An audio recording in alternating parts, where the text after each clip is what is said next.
Hello everyone, my name is Vaibhav Shivhare and you all are welcome to Utkarsh civil services में आप सब लोगों का स्वागत है। फटाफट से कमेंट बॉक्स में बताइए क्या हाल चाल है आप लोगों के। और आज हम शुरुआत करने वाले हैं भूगोल की, जो यूपीएससी और यूपीपीसीएस दोनों परीक्षाओं के लिए बहुत उपयोगी और बहुत महत्वपूर्ण है। तो जल्दी से इस क्लास को के साथ कनेक्ट हो जाएं, फिर हम इस क्लास की शुरुआत करते हैं।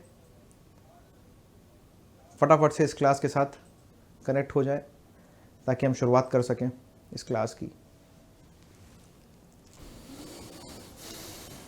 ठीक है,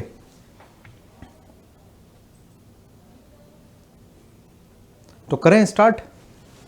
तो एक बार ज़रा बताएं कमेंट में कि कितने लोग ओरिएंटेशन सेशन में थे। जो इसके पहले जो मैंने ओरिएंटेशन सेशन लिया था, उस ओरिएंटेशन सेशन में कितने लोग थे जहां पर हमने इस विषय के बारे में विस्तार से चर्चा करी थी। और आज मैंने कहा था कि हम सबसे पहले स्टार्ट करेंगे अपना जो सेगमेंट है, उस सेगमेंट में हम वर्ल्ड ज्योग्राफी में कॉन्टिनेंटल ज्योग्राफी से शुरुआत करेंगे। लेकिन कॉन्टिनेंटल ज्योग्राफी को डिस्कस करने से पहले मैं जो इंट्रोडक्शन देना चाहूँगा ज्योग्राफी का, बेसिक इंट्रोडक्शन कि कॉन्टिनेंटल ज्योग्राफी और कॉन्टिनेंटल ज्योग्राफी के अलावा जो फिजिकल ज्योग्राफी है, जो फिजिकल ज्योग्राफी वाला पार्ट है, उसमें कौन कौन से सेगमेंट है और किस सेगमेंट में हमको क्या पढ़ना है।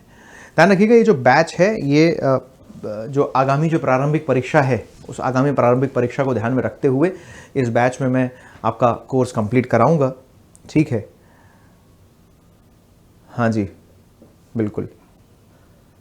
तो अब सबसे ज़्यादा इम्पॉर्टेंट बात यह है इस बैच में कि हमें इस बात का विशेष रूप से ध्यान रखना पड़ेगा कि जो आगामी जो प्रारंभिक परीक्षा है वो उसका सिलेबस तो अपना समय पर कवर हो ही जाए, प्लस रेगुलर बेसिस पर यहाँ से जो टॉपिक मैं आप लोगों को पढ़ाऊंगा उस टॉपिक से जुड़े हुए जो भी ऑब्जेक्टिव क्वेश्चंस आए हैं, यूपीएससी में जो क्वेश्चंस आए हैं, यूपीएससी के अलावा अदर स्टेट सिविल सर्विसेज में, चाहे वो फिर वो यूपीपीसीएस हो, यूपीपीसीएस के अलावा चाहे वो बिहार पीसीएस हो या आरएएस हो, जहाँ जहाँ पर भी मेरे द्वारा पढ़ाए गए टॉपिक से जहाँ भी जिन स्टेट्स में जो क्वेश्चन पूछे गए वो सारे क्वेश्चंस आपको यहाँ पर प्रैक्टिस जरूर करना है। क्योंकि आप क्वेश्चंस की प्रैक्टिस करेंगे तो निश्चित रूप से आपकी तैयारी और शानदार और बेहतर होगी। खाली पढ़ने से काम नहीं चलेगा, ध्यान रखिएगा, खाली पढ़ने से काम नहीं चलेगा, पढ़ने के साथ साथ आपको प्रैक्टिस भी ज़रूर करनी पड़ेगी। ठीक है, तो जितना ज़्यादा आप अभ्यास करेंगे उतना ही ज़्यादा आपकी तैयारी शानदार और बेहतर होगी। तो पिछली क्लास में थे सब लोग, ज़रा बताएं, या कोई नहीं था तो एक बार मैं फिर से इसको जो फिजिकल ज्योग्राफी और कॉन्टिनेंटल ज्योग्राफी में जो काम करना है उसको हम जरा एक बार डिस्कस कर लेते हैं। क्या क्या बातें हमें आगामी दिनों में पढ़नी है और क्या हमारी रणनीति रहेगी। ठीक, तो सबसे पहले जो इम्पॉर्टेंट बात है वो ये समझिए ध्यान से, जो हमें डिस्कस करना है विश्व का भूगोल। विश्व का भूगोल इस वर्ल्ड ज्योग्राफी वाले सेगमेंट में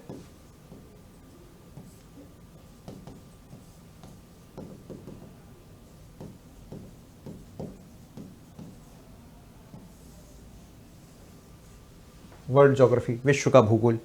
और विश्व के भूगोल में दो बातें हमें विशेष रूप से याद रखनी है। नंबर एक तो हम देखेंगे सबसे पहले महाद्वीपीय भूगोल या क्षेत्रीय भूगोल जिसको हम कहते हैं। महाद्वीपीय भूगोल और क्षेत्रीय भूगोल के अलावा इस वाले सेगमेंट में हम देखेंगे विश्व का भौतिक भूगोल। That means physical geography of the world. ठीक है, महाद्वीपीय भूगोल, कॉन्टिनेंटल ज्योग्राफी, और कॉन्टिनेंटल ज्योग्राफी के अलावा इधर हम देखेंगे फिर फिजिकल ज्योग्राफी। ठीक है, दोनों सेगमेंट बड़े इंपॉर्टेंट हैं। हम शुरुआत हमेशा यहाँ से करते हैं, महाद्वीपीय भूगोल से। और क्यों हम महाद्वीपीय भूगोल से शुरुआत करते हैं उसका कारण मैं ऑलरेडी आप लोगों को बता चुका हूँ।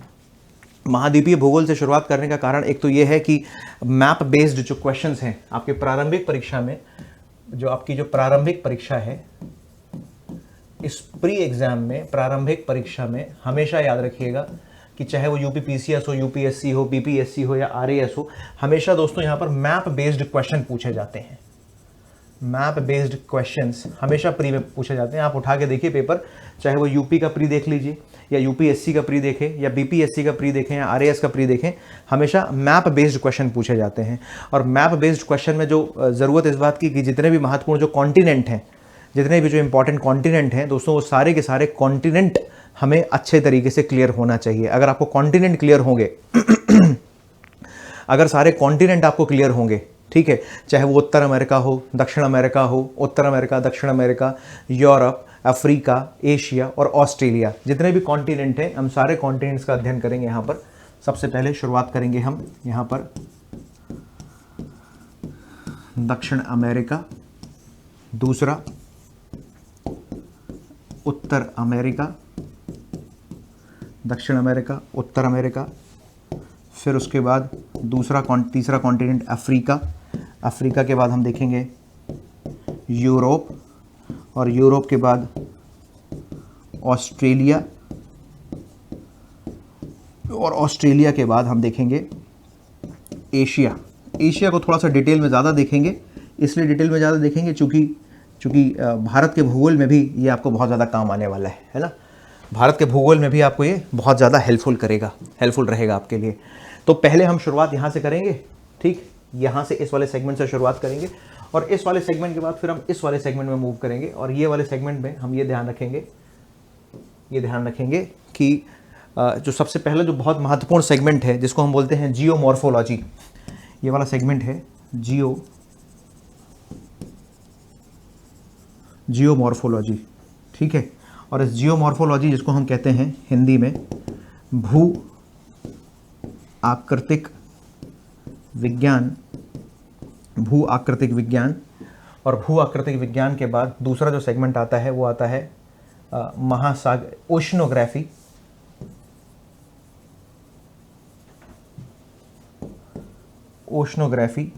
समुद्र विज्ञान। और समुद्र विज्ञान के अलावा जो तीसरा सेगमेंट है जो बड़ा इंपॉर्टेंट है, क्लाइमेटोलॉजी, यानी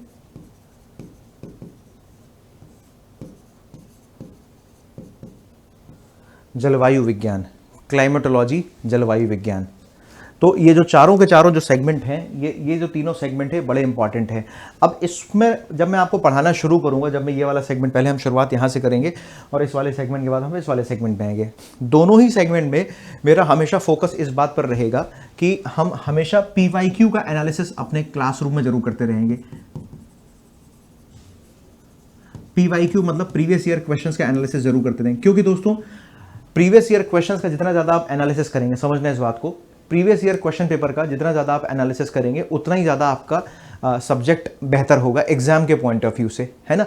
वैसे तो हम पूरा पेपर पढ़ेंगे ही पढ़ेंगे, आप पढ़ते भी हैं, लेकिन अगर आप प्रीवियस ईयर क्वेश्चन पेपर का एनालिसिस कर लेते हैं, अगर आप प्रीवियस ईयर क्वेश्चन पेपर का अच्छे से एनालिसिस कर लेते हैं और आप ये देख लेते हैं कि इस कॉन्टिनेंटल ज्योग्राफी से किस प्रकार से प्रश्न पूछे गए हैं विगत वर्षों में, तो आपके लिए तैयारी करना थोड़ा सा आसान हो जाता है। लेट्स से फॉर एग्जांपल, जैसे मान लीजिए साउथ अमेरिकन कॉन्टिनेंट है, दक्षिण अमेरिका महाद्वीप है, तो क्यों ना आप एक बार इसको बहुत अच्छे तरीके से देख लें कि भाई दक्षिण अमेरिका महाद्वीप जो साउथ अमेरिका कॉन्टिनेंट है उससे किस प्रकार से प्रश्न पूछे गए अभी तक, या आगामी भविष्य में कौन सा ऐसा सेगमेंट है, कौन सा ऐसा पार्ट है जहां से अभी तक साउथ अमेरिका से क्वेश्चन नहीं पूछे गए।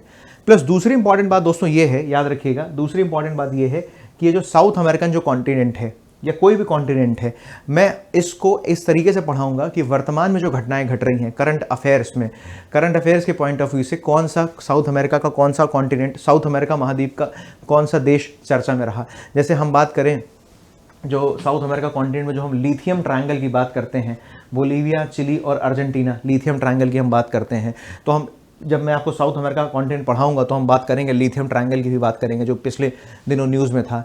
इसके अलावा जब मैं आपको नॉर्थ अमेरिका पढ़ाऊंगा तो दोस्तों नॉर्थ अमेरिका में एक जगह है जिसका नाम है सॉल्टन सी। आप देखोगे तो यूएसए का एक प्रांत है कैलिफोर्निया, और यूएसए के कैलिफोर्निया प्रांत में मिलता है सॉल्टन सी क्यों चर्चा में था? सॉल्टन सी इसलिए चर्चा में था क्योंकि सॉल्टन सी में पाए गए हैं लिथियम के भंडार। तो मेरा जो अप्रोच होगा आप लोगों को पढ़ाने का, सुन लीजिए उसको बहुत ध्यान से, आप में से बहुत सारे बच्चे मुझसे शायद पहली बार पढ़ रहे होंगे, ठीक है। तो मेरा जो अप्रोच होगा आप लोगों को पढ़ाने का, खासकर कॉन्टिनेंट ज्योग्राफी के केस में, महाद्वीपीय भूगोल के केस में, या क्षेत्रीय भूगोल, कुछ भी कह सकते हैं आप इसको, इस केस में ये जो मैपिंग वाली जो ज्योग्राफी का जो सेगमेंट है, इस केस में मेरा जो अप्रोच ये होगा कि करंट में जो घटनाएं घटी हुई हैं अभी तक, करंट में जो घटनाएं घटी हैं उन सारी घटनाओं को ध्यान में रखते हुए हम एक एक प्लेस को पढ़ने का प्रयास करेंगे। जैसे हम जब मैं आपको अफ्रीका पढ़ाऊंगा तो निश्चित रूप से अफ्रीका के देशों की भी हम यात्रा पर निकलेंगे, और जब हम अफ्रीका के देशों की यात्रा पर निकलेंगे तो मैं आपको बताऊंगा कि हाल ही में दोस्तों ब्रिक्स का विस्तार हुआ है, और ब्रिक्स के विस्तार की कड़ी में अफ्रीका महाद्वीप के 2 देशों को शामिल किया गया है। एक देश है इजिप्ट और दूसरा देश है इथियोपिया। तो इथियोपिया और इजिप्ट के बारे में जब हम अध्ययन करेंगे, उसकी भौगोलिक विशेषताओं का अध्ययन करेंगे, या इथियोपिया और इजिप्ट में पाए जाने वाले खनिजों का अगर हम जब अध्ययन करेंगे, तो साथ साथ मैं आपको ये भी बताऊंगा कि अभी हाल ही में ब्रिक्स का विस्तार हुआ है, और ब्रिक्स के विस्तार के क्रम में अफ्रीका महाद्वीप के 2 देश इथियोपिया के साथ साथ इजिप्ट को भी उसमें शामिल किया गया है। इसी तरीके से फिर हम यूरोप पर चर्चा करेंगे, है ना। यूरोप पर जैसे हम बात करेंगे, जब मैं अफ्रीका पढ़ाऊंगा आपको, तो हम ये भी देखेंगे कि हाल ही में भारत में जो G20 समिट हुआ था, है ना, G20, जिसको अब फॉर्मली G21 कहा जाएगा, जो कि 21वें सदस्य के रूप में उसमें अफ्रीकन यूनियन को शामिल कर लिया गया है। तो इस तरीके से जब मैं आपको कॉन्टिनेंट ज्योग्राफी शुरुआत करेंगे हम कॉन्टिनेंट ज्योग्राफी की, तो हम उसमें ये देखेंगे कि कौन सा कॉन्टिनेंट हमारे लिए बहुत ज़्यादा इंपॉर्टेंट है। वैसे तो सारे कॉन्टिनेंट इंपॉर्टेंट, लेकिन कौन से कॉन्टिनेंट में कुछ ऐसी घटनाएं घटी हैं जो हाल ही में चर्चा का विषय रही हैं। जैसे मान लो, एक बात बताता हूँ आपको, अफ्रीका महाद्वीप की हम चर्चा कर लेते हैं। तो अफ्रीका महाद्वीप में एक देश है लीबिया, जो भूमध्य सागर, बुक दीजिए, कौन सी बुक दीजिए, प्रिंट कराना है सर, बुक दीजिए, प्रिंट करना है। पीडीएफ की बात कर रहे हैं क्या आप? ठीक है, वो मैं टेक्निकल टीम को बोल दूंगा तो वो पीडीएफ इसकी अपलोड कर देंगे, चिंता मत करिए उसकी। अभी थोड़ा सा सुनने का प्रयास कीजिए, क्या मैं बातें बता रहा हूँ, क्योंकि सुनना बहुत इंपॉर्टेंट है। बुक की जो पीडीएफ की जो आप बात कर रहे हैं, उसका आपको पीडीएफ यहाँ पर मिल जाएगा, तो उसका आप आराम से फिर प्रिंट आउट निकलवा लीजिएगा। लेकिन अभी जो मैं बातें बता रहा हूँ वो सुनना ज़्यादा ज़रूरी है, उसको थोड़ी देर के लिए सुनिए, फिर हम आगे चर्चा करेंगे इस पर, ठीक। तो मैं आप लोगों से कह रहा हूँ कि जैसे मान लो फॉर एग्जांपल हम अफ्रीका महाद्वीप की बात कर रहे हैं, तो अफ्रीका महाद्वीप में एक देश है जिसका नाम है लीबिया। और लीबिया अभी कुछ दिनों पहले चर्चा में इसलिए था क्योंकि लीबिया में एक डैम के टूटने की वजह से, एक तूफान आया लीबिया में, और लीबिया में उस डैम के टूटने की वजह से बहुत सारे लोगों की जान को खतरा हुआ और बहुत सारे लोगों की वहाँ पे मृत्यु भी हो गई, ठीक। इसी तरीके से मोरक्को का एक शहर है माराकेश, जो हमेशा चर्चा में बना रहता है। तो लीबिया हो गया, मोरक्को हो गया। इसी तरीके से अल्जीरिया एक देश है, बड़ा इंपॉर्टेंट कंट्री है अफ्रीका महाद्वीप का।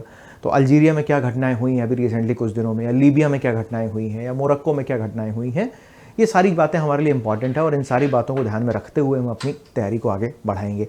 तो आप ये मान के चलिए, ज्योग्राफी से रिलेटेड, सुनना बहुत ध्यान से, भूगोल से रिलेटेड करंट अफेयर में जो भी घटनाएं घट रही हैं, या करंट की वो घटनाएं जिनका संबंध भूगोल से है, हम उसको यहाँ साथ में कवर करते जाएंगे, ठीक है। और मैं आप सब लोगों से रिक्वेस्ट करना चाहूँगा कि क्लास का समय शाम को 4 बजे है, तो आप लोग कृपया करके समय पर क्लास में आ जाएं, है ना। कोशिश करिए जहाँ भी अदर जगह जहाँ अपने दूसरे कामों में व्यस्त हैं, उन सारे कामों को से फ्री होकर 4 बजे क्लास में कनेक्ट हो जाएं, क्योंकि क्लास में समय पर कनेक्ट होना बहुत ज़रूरी है, राइट। क्योंकि ऐसे आप देर से कनेक्ट होंगे तो पीछे जो मैंने अभी बातें बताई हैं वो सारी बातें फिर स्किप हो जाएंगी, तो वो ठीक नहीं है। तो समय पर कनेक्ट होइए, वो इंपॉर्टेंट रहेगा। दूसरा दोस्तों, फिर मैं आपको यूरोपियन कॉन्टिनेंट पढ़ाऊंगा, तो यूरोपियन कॉन्टिनेंट पर भी हम तमाम महत्वपूर्ण बातें हैं जो हमेशा चर्चा में रहती हैं, उन पर हम डिस्कस करेंगे, सारे देश। इसलिए मैंने आपको मैंने सैटरडे आप लोगों का एक ओरिएंटेशन सेशन लिया था, और उस सैटरडे वाले ओरिएंटेशन सेशन में बताया था मैंने कि मंडे से जब मैं क्लास शुरू करूँगा तो आप सबके पास एटलस होना चाहिए। तो मुझे ज़रा कमेंट में बताओ कि आप सब लोगों के पास एटलस है या नहीं है, ठीक है। एटलस ज़रूर होना चाहिए, याद रखिएगा। एटलस नहीं होगी तो काम नहीं चलेगा, है ना, क्योंकि हम कॉन्टिनेंट ज्योग्राफी से शुरू करेंगे और बिना एटलस के आपको मज़ा नहीं आएगा। हालांकि मैं यहाँ पर आपको मैप्स की फ़ोटोग्राफ लगाऊंगा, मैप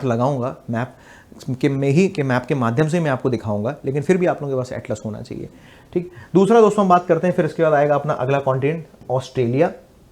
और ऑस्ट्रेलिया में खासकर हम यहाँ पर चर्चा करेंगे ओशिनिया महाद्वीप के बारे में। और ओशिनिया महाद्वीप में कि ग्लोबल वार्मिंग की वजह से सबसे पहला जो देश जो डूबने वाला है वो ओशिनिया महाद्वीप का है, जिसका नाम है नौरू पर चर्चा करेंगे।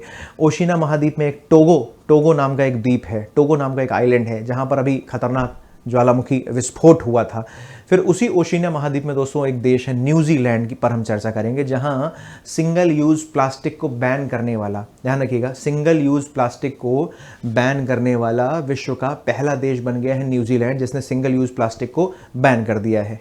ठीक, एटलस नहीं है तो कोई बात नहीं, आई एम गिविंग यू टाइम, आप लोग कल तक अपने पास आज एटलस ले लीजिएगा और उसको कल से क्लास में साथ में रखिएगा। ठीक, तो न्यूजीलैंड पर हम चर्चा करेंगे। फिर न्यूजीलैंड और ऑस्ट्रेलिया में जो प्रमुख जो महत्वपूर्ण मरुस्थल हैं, उन सारे मरुस्थल पर आप ले लीजिए, ओरिएंट ब्लैक स्वान का ले लीजिए, ओरिएंट ब्लैक स्वान ले लीजिए, या फिर ऑक्सफोर्ड, दोनों में से कोई भी ले सकते हैं आप, ओरिएंट ब्लैक स्वान या ऑक्सफोर्ड, जो दोनों में से जो भी एटलस आपको ठीक लगे आप एटलस ले लीजिए। और उसके बाद दोस्तों हम चर्चा करेंगे किस पर, एशिया महाद्वीप पर। ठीक, एशिया महाद्वीप पर चर्चा करेंगे, और एशिया महाद्वीप में सबसे खास बात यह है भारत, है ना, तो भारत के बारे में अध्ययन करना जरूरी है। हालांकि भारत के भूगोल में आप भारत के बारे में डिटेल में पढ़ेंगे ही पढ़ेंगे, लेकिन चूंकि एशिया महाद्वीप में ही है भारत, इसलिए हमें एशिया को बहुत अच्छे से पढ़ना हमारे लिए जरूरी है। ठीक है, एशिया में हमारे जितने भी भारत के जो नेबरिंग कंट्रीज हैं, जितने भी हमारे पड़ोसी देश हैं, उन सारे पड़ोसी देशों के बारे में भी हमें अध्ययन करना पड़ेगा यहाँ पर। क्लियर हो रही बात क्या? तो आई होप आपको ये बात क्लियर हो रही होगी। मैं आपको यहाँ पर समझाने का प्रयास कर रहा हूँ। ऑस्ट्रेलिया हो गया, एशिया, यूरोप, तो 6 के 6 कॉन्टिनेंट हम पढ़ेंगे। ठीक है, तो आप लोग क्लास में बिल्कुल बने रहिएगा ताकि आपको ये सारे महाद्वीपों के बारे में अच्छे से पता चल जाए। प्लस इसके अलावा जियोमॉर्फोलॉजी, फिर हम एंटर करेंगे कहाँ पर, अपने फिजिकल ज्योग्राफी में। और दोस्तों फिजिकल ज्योग्राफी में हम सबसे पहले पढ़ेंगे, शुरुआत करेंगे जियोमॉर्फोलॉजी। जरा देख लेते हैं कि जियोमॉर्फोलॉजी में हमें किन किन बातों का अध्ययन करना है। जियोमॉर्फोलॉजी में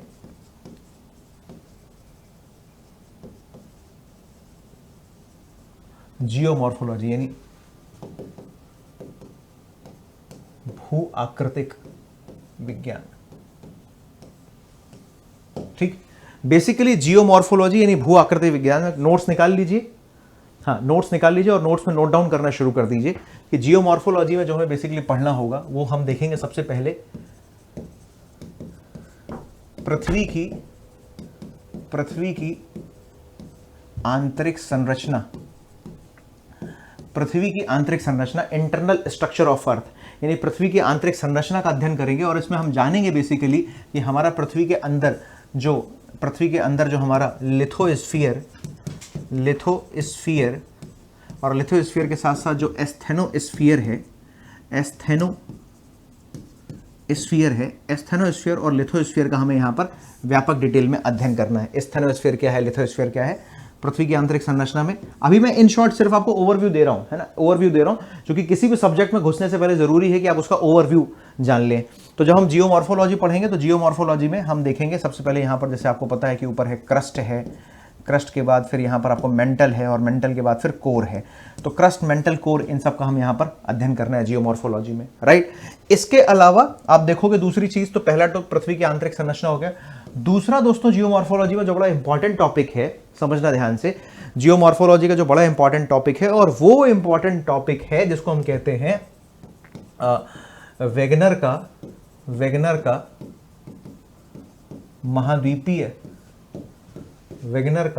महाद्वीपीय विस्थापन सिद्धांत। वेगनर का महाद्वीपीय विस्थापन सिद्धांत, ठीक है, जहां पर हम महाद्वीपों के विस्थापन के बारे में पढ़ते हैं, पेंजिया, पैंथालासा के बारे में पढ़ते हैं। आपने सुना होगा, जैसे पूरा क्या है, ये है पैंथालासा, और वेगनर आपको पता है कि जर्मन वैज्ञानिक है, ठीक है, और वेगनर ने ही बताया था ये पैंथालासा, और पैंथालासा के अंदर ये बेसिकली है यहाँ पर आपका ये पेंजिया, है ना, पेंजिया जो जर्मन भाषा का शब्द है, जहां उसका मतलब होता है स्थल का एक टुकड़ा। ठीक, पेंजिया और पैंथालासा, और पेंजिया और पैंथालासा से फिर ये अलग बाद में सेपरेट हुआ, और ये आपका बना एक इधर बना जिसको हम बोलते हैं अंगारा लैंड, और इधर दूसरा आपका तैयार हो गया यहाँ पर दूसरा ये गोंडवाना, अंगारा लैंड और गोंडवाना लैंड। ठीक, और अंगारा लैंड और गोंडवाना लैंड के बीच में यहाँ पर हमें दिखाई दी क्या, टेथिस सागर। ठीक, तो बेसिकली हमें इसका अध्ययन कहाँ, वेगनर के महाद्वीपीय विस्थापन सिद्धांत में इन सब बातों को हम डिटेल से पढ़ने वाले। इस चीज़ को नोट डाउन कर रहे हैं कि आप लोग कॉपी में, अगर मुझे कमेंट बॉक्स में कुछ तो बता दो, जो मैं बताता जा रहा हूँ उसको कॉपी में अपने लिखते जाइए, नोट डाउन करते जाइए, ताकि आपको पता चल जाए कि हर चैप्टर में बेसिकली हमको क्या क्या किन किन बातों का अध्ययन करना है। ठीक है, कमेंट बॉक्स में बता दीजिए एक बार कि क्या क्या जो मैं बताता जा रहा हूँ उसको नोट डाउन जरूर करते जाइए आप लोग। ठीक, तो दूसरा हो गया, हम इसमें देखेंगे वेगनर का महाद्वीपीय विस्थापन सिद्धांत। दोस्तों वेगनर के महाद्वीपीय विस्थापन सिद्धांत के बाद इस जियोमॉर्फोलॉजी का जो सबसे इंपॉर्टेंट जो हिस्सा है, जो जियोमॉर्फोलॉजी का जो सबसे इंपॉर्टेंट पार्ट है, और दोस्तों वो तीसरा पार्ट, और वो तीसरा पार्ट कौन सा है?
तीसरा जो इस चैप्टर का जो इंपॉर्टेंट टॉपिक है, और वो दोस्तों इंपॉर्टेंट टॉपिक है प्लेट टेक्टोनिक थ्योरी, यानी प्लेट विवर्तनिकी सिद्धांत।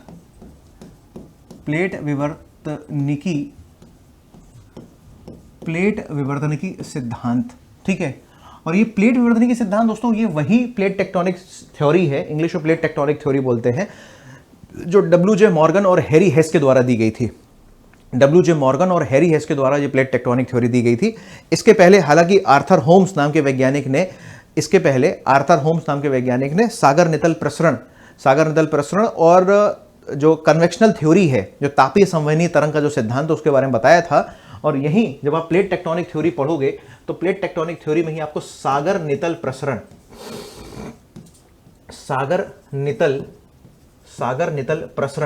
इंग्लिश में सी फ्लोर स्प्रेडिंग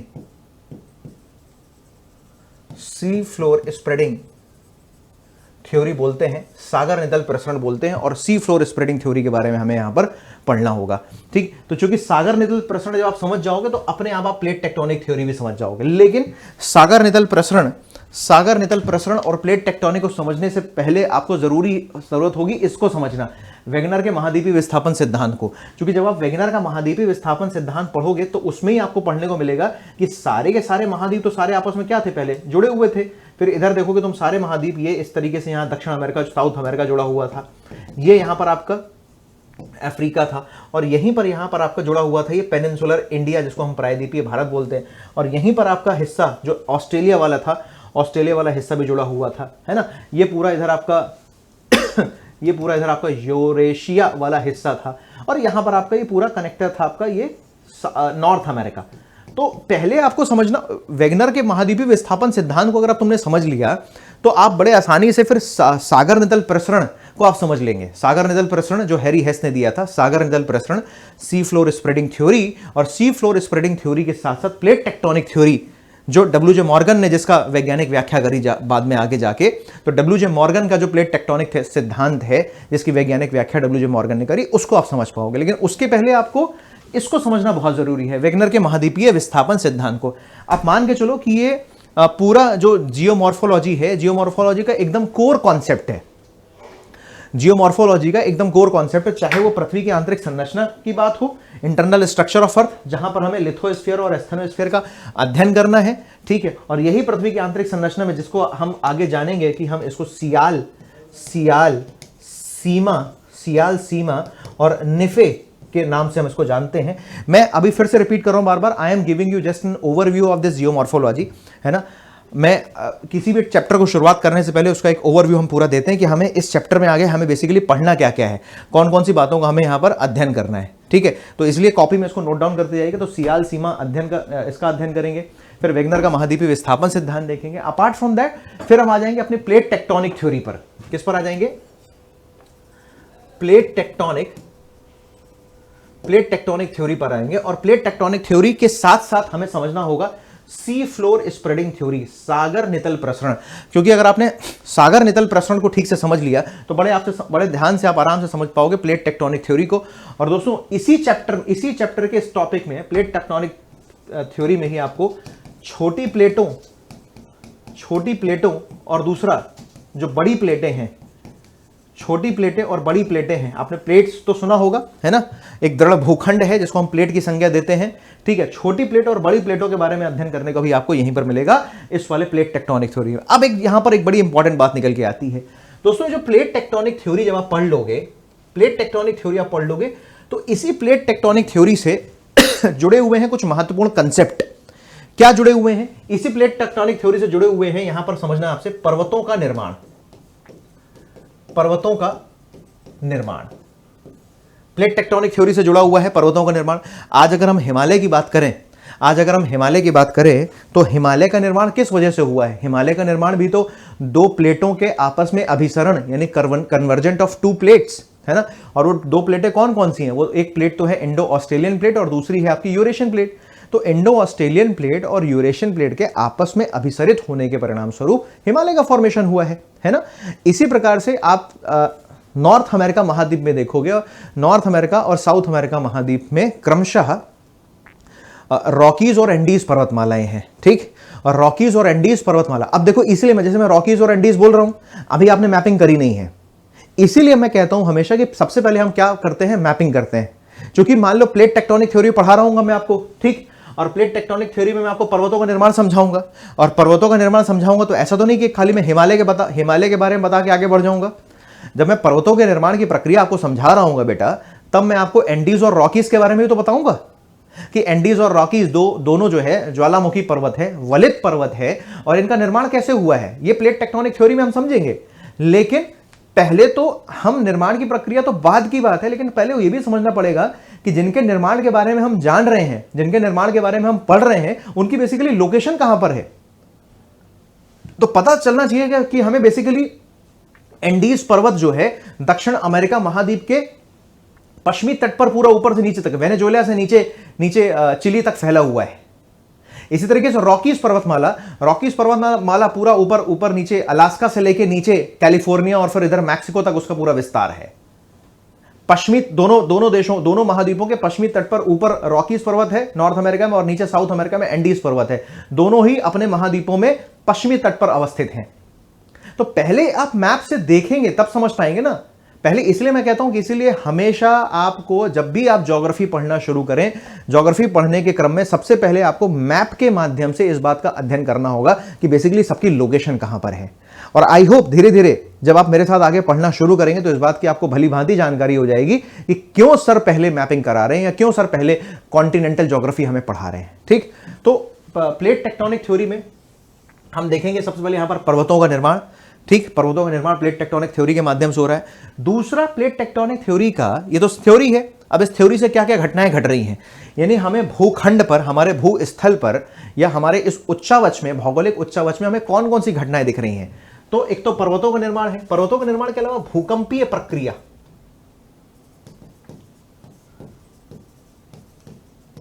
प्रक्रिया, है ना, अर्थक्वेक। अब देखो मैं क्यों कहता हूं कि पहले कॉन्टिनेंट ज्योग्राफी पढ़ना है। जैसे मैं जब आपको अर्थक्वेक पढ़ाऊंगा, समझना ध्यान से, मतलब हम क्यों कॉन्टिनेंट ज्योग्राफी पढ़ेंगे उसका लॉजिक मैं आपको दे रहा हूं। जैसे हम पहले, अब यहां पर मान लीजिए आपको मैं अर्थक्वेक पढ़ाऊंगा, और आपको पता है कि जब मैं अर्थक्वेक पढ़ाऊंगा तो जापान की बात तो जरूर करूंगा। क्या जापान की बात किए बिना अर्थक्वेक वाले टॉपिक को कंप्लीट कर देना, क्या अर्थक्वेक वाले टॉपिक के साथ जस्टिस होगा? बिल्कुल भी नहीं होगा। तो अर्थक्वेक पढ़ना है तो हम जापान को जरूर पढ़ेंगे। क्यों जापान को पढ़ेंगे? इसलिए पढ़ेंगे क्योंकि जापान एक ऐसा देश है जहां पर साल में लमसम कम से कम 1500 के आसपास ज्वालामुखी आते हैं, भूकंप और सुनामी। हर साल कम से कम 1500 से 1600 वहां पर भूकंप और सुनामी आने की संभावना होती है और आती भी है। और जब हम जापान की बात करेंगे तो पहले हमें मैप में जब तक जापान की लोकेशन क्लियर नहीं होगी तब तक समझ में नहीं आएगा।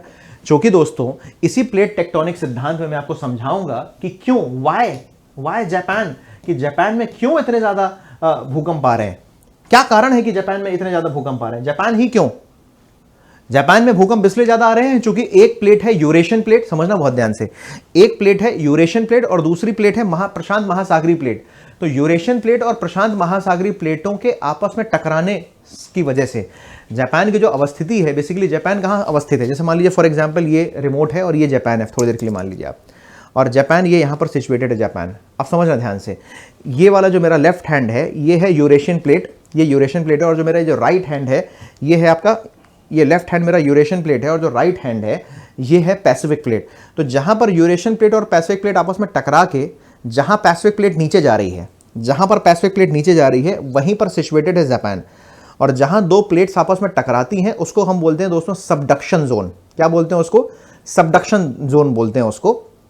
तो जापान बेसिकली इसी सबडक्शन जोन में सिचुएटेड है।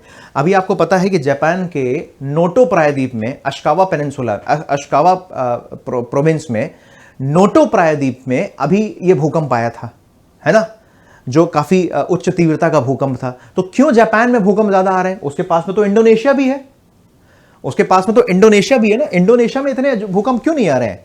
देखो, मेरा पर्पस सिर्फ और सिर्फ आपको तथ्यों की जानकारी देना नहीं है, समझिए ध्यान से। मेरा पर्पस, भूगोल पढ़ाने का मेरा पर्पस दोस्तों सिर्फ आपको तथ्यों की जानकारी देना नहीं है, तथ्यों के साथ साथ कंसेप्ट वाला पार्ट भी हम डील और डिस्कस करेंगे। क्यों? क्योंकि हमें पता होना चाहिए कि हमारे पास में इंडोनेशिया, जापान के पास में इंडोनेशिया, जापान कोई बहुत दूर तो है नहीं, ठीक है, सब वहीं रिंग ऑफ फायर का हिस्सा है। तो क्यों जापान में इतने ज्यादा भूकंप आ रहे हैं जबकि इंडोनेशिया में तो भूकंप इतने नहीं आ रहे हैं? जबकि दोनों ही, जापान और इंडोनेशिया दोनों ही पैसिफिक रिंग ऑफ फायर का हिस्सा हैं। परिप्रशांत मेखला में जो प्रशांत महासागर का जो अग्निवलय है, प्रशांत सागर का जो अग्निवलय है, दोनों उसका हिस्सा हैं। लेकिन फिर भी जापान में अर्थक्वेक ज्यादा आते हैं और इंडोनेशिया में अर्थक्वेक जापान की तुलना में कम आते हैं।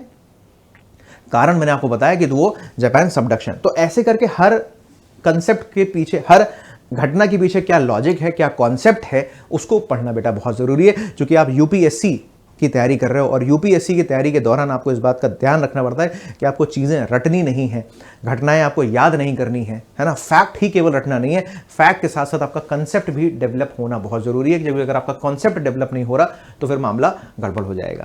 कितने लोगों को बात क्लियर हो रही है? जो कुछ भी हम डिस्कस कर रहे हैं समझना ध्यान से। तो हम इसमें क्या करेंगे? भूकंपीय प्रक्रिया को समझने का प्रयास करेंगे। क्यों? क्योंकि प्लेट टेक्टोनिक थ्योरी में बेसिकली हम पढ़ते क्या है? प्लेट टेक्टोनिक थ्योरी में हम पढ़ते हैं प्लेटों का अपसरण और प्लेटों का अभिसरण और प्लेटों का समानांतर मोमेंट, है ना। तो जब दो प्लेटें आपस में अभिसरित होती हैं, टकराती हैं, जब दो प्लेटें आपस में टकराती हैं तो टकराने के परिणाम स्वरूप, जब दो प्लेटें आपस में टकराती हैं तो टकराने के परिणाम स्वरूप भूकंप आता है। जब दो प्लेटें एक दूसरे से दूर जाती हैं तब भी उस केस में भी भूकंप आने की संभावना रहती है। राइट? क्लियर? तो एक तो हम देखेंगे पर्वतों का निर्माण, दूसरा भूकंप, तीसरा जो प्लेट टेक्टोनिक थ्योरी से जुड़ा हुआ सबसे जो महत्वपूर्ण घटना है वो है दोस्तों ज्वालामुखी। प्लेट टेक्टोनिक थ्योरी से जुड़ी हुई जो दूसरी इंपॉर्टेंट बात है वो है ज्वालामुखी। ज्वालामुखी बहुत इंपॉर्टेंट है, ठीक। वॉल्केनो क्यों हो रही है? ज्वालामुखी घटनाएं क्यों हो रही हैं? क्यों, क्या ऐसा हो रहा है पृथ्वी के अंदर, भूगर्भ में दोस्तों? ऐसी कौन सी हलचल हो रही है जिसकी वजह से अचानक मैग्मा लावा के रूप में बाहर निकल आता है? भूगर्भ में कौन सी ऐसी हलचल हो रही है, भूगर्भ में ऐसी कौन सी घटना हो रही है जिसके परिणाम स्वरूप ज्वालामुखी का उद्भेदन हो रहा है, जिससे पठारों का निर्माण हो रहा है या पर्वतों का निर्माण हो रहा है? कौन सी ऐसी घटना है? तो ये, इस घटना को अगर आपको समझना है, अगर इस वॉल्केनिक प्रोसेस को आपको समझना है, ज्वालामुखी प्रक्रिया को अगर आपको समझना है, तो उसके लिए आपको समझना पड़ेगा प्लेट टेक्टोनिक सिद्धांत। और दोस्तों इसी से जुड़ा हुआ एक और फिनोमेना है जिसको हम कहते हैं tsunami. Tsunamis are nothing but a marine earthquake. Tsunamis are nothing but a marine earthquake. Tsunami जापानी भाषा का शब्द है, जापानी भाषा से लिया गया है। एक प्रकार के समुद्र के अंदर, एक प्रकार से समुद्र के अंदर, महासागरों के अंदर होने वाली जो हलचल है, उस हलचल के परिणाम स्वरूप जो हमको कंपन जो महसूस होता है, जो वाइब्रेशन जो महसूस होता है, उसी को हम बोलते हैं सुनामी, ठीक। और सुनामी की वजह से बहुत सारे नुकसान, लॉसेस होते ही होते हैं, ठीक है। जापान में बहुत सारी सुनामी आती रहती है। तो समझे आप क्या? पहले हम जियोमॉर्फोलॉजी में क्या देखेंगे, पृथ्वी की आंतरिक संरचना, पृथ्वी की आंतरिक संरचना के बाद वेगनर का महाद्वीपीय विस्थापन सिद्धांत, वेगनर के महाद्वीपीय विस्थापन सिद्धांत के बाद देखेंगे हम प्लेट टेक्टोनिक थ्योरी, और प्लेट टेक्टोनिक थ्योरी में हम किसका अध्ययन करेंगे बेटा, तो प्लेट टेक्टोनिक थ्योरी में हम पर्वतों का निर्माण की प्रक्रिया समझेंगे, भूकंपीय प्रक्रिया को समझेंगे, ज्वालामुखी के बारे में भी हम यहाँ पर अध्ययन करने का प्रयास करेंगे, और उसके साथ साथ ज्वालामुखी के साथ साथ सुनामी, तो ज्वालामुखी सुनामी भूकंप, इन सब का अध्ययन हम करेंगे इस वाले चैप्टर में जिसका नाम है प्लेट टेक्टोनिक थ्योरी। और प्लेट टेक्टोनिक थ्योरी के बाद जो अगला जो चैप्टर आएगा, अगला जो टॉपिक आएगा वो है दोस्तों अंतर्जात। अच्छा, इसके बाद जो अगला आएगा वो आएगा चट्टाने,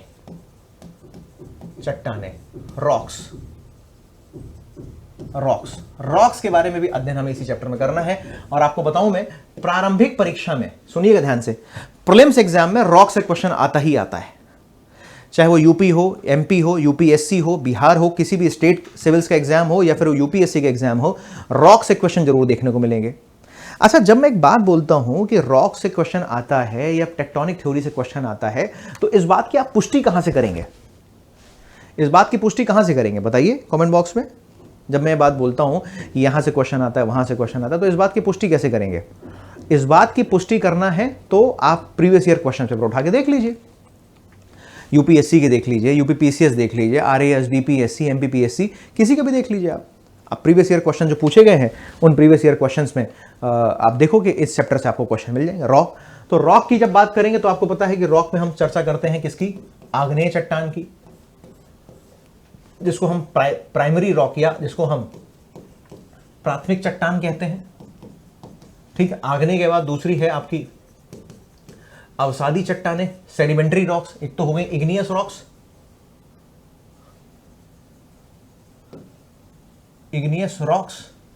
ठीक, और इग्नियस रॉक्स के बाद दूसरा आती है आपकी सेडिमेंट्री रॉक्स, अवसादी चट्टानें। ठीक, कि अवसादी चट्टानें बेसिकली क्या हैं, और अवसादी चट्टानों के बाद आती हैं आपकी रूपांतरित चट्टानें, या कई जगह आपको रूपांतरित या कायांतरित चट्टान भी लिखा मिल जाएगा। मेटामॉर्फिक रॉक बोलते हैं इसको, मेटामॉर्फिक रॉक। ठीक है, और ये कैसी रॉक है, ये है आपकी sedimentary rocks, metamorphic rocks and sedimentary rocks. ठीक, और ऊपर है इग्नियस रॉक्स। तो तीन प्रकार की चट्टानें हैं, तीनों प्रकार की चट्टानों का हम यहां पर अध्ययन करेंगे। इसमें हम एंडेसाइटिक चट्टान है, ग्रेनाइटिक चट्टान है, बेसोल्टिक चट्टान है, इन सब का अध्ययन करेंगे। और साथ में मैं चट्टानों वाला जब चैप्टर पढ़ाऊंगा तो भारत में जो चट्टानें हैं उससे भी हम इसको लिंक करने का प्रयास करेंगे, क्योंकि आपको पता है कि भारत में जो हमारा जो प्रायद्वीपीय जो पठार है, यानी जो ये वाला जो रीजन है हमारा, जो पेनिनसुलर प्लेटू वाला रीजन है, ये पेनिनसुलर प्लेटू बेसिकली बेसोल्टिक चट्टानों से बना हुआ है। किससे बना है, बेसोल्टिक चट्टानों से बना है। तो बेसिकली बेसोल्टिक चट्टानें होती क्या है ना, बेसोल्टिक चट्टानें होती क्या है, ग्रेनाइट चट्टान और बेसोल्टिक चट्टान में अंदर हैं तो दोनों आग्नेय चट्टान, बेसोल्ट और ग्रेनाइट हैं तो दोनों आग्नेय चट्टान का ही रूप, लेकिन आग्नेय चट्टान कब बनती है, कब आग्नेय चट्टान मिलती है और कब बेसोल्टिक चट्टान मिलती है। ठीक है, और ये भी आप देखोगे तो जो हमारा ये जो पूरा पठारी क्षेत्र है, ये पठारी क्षेत्र कैसे हुआ है, ज्वालामुखी उद्भेदन के परिणाम स्वरूप।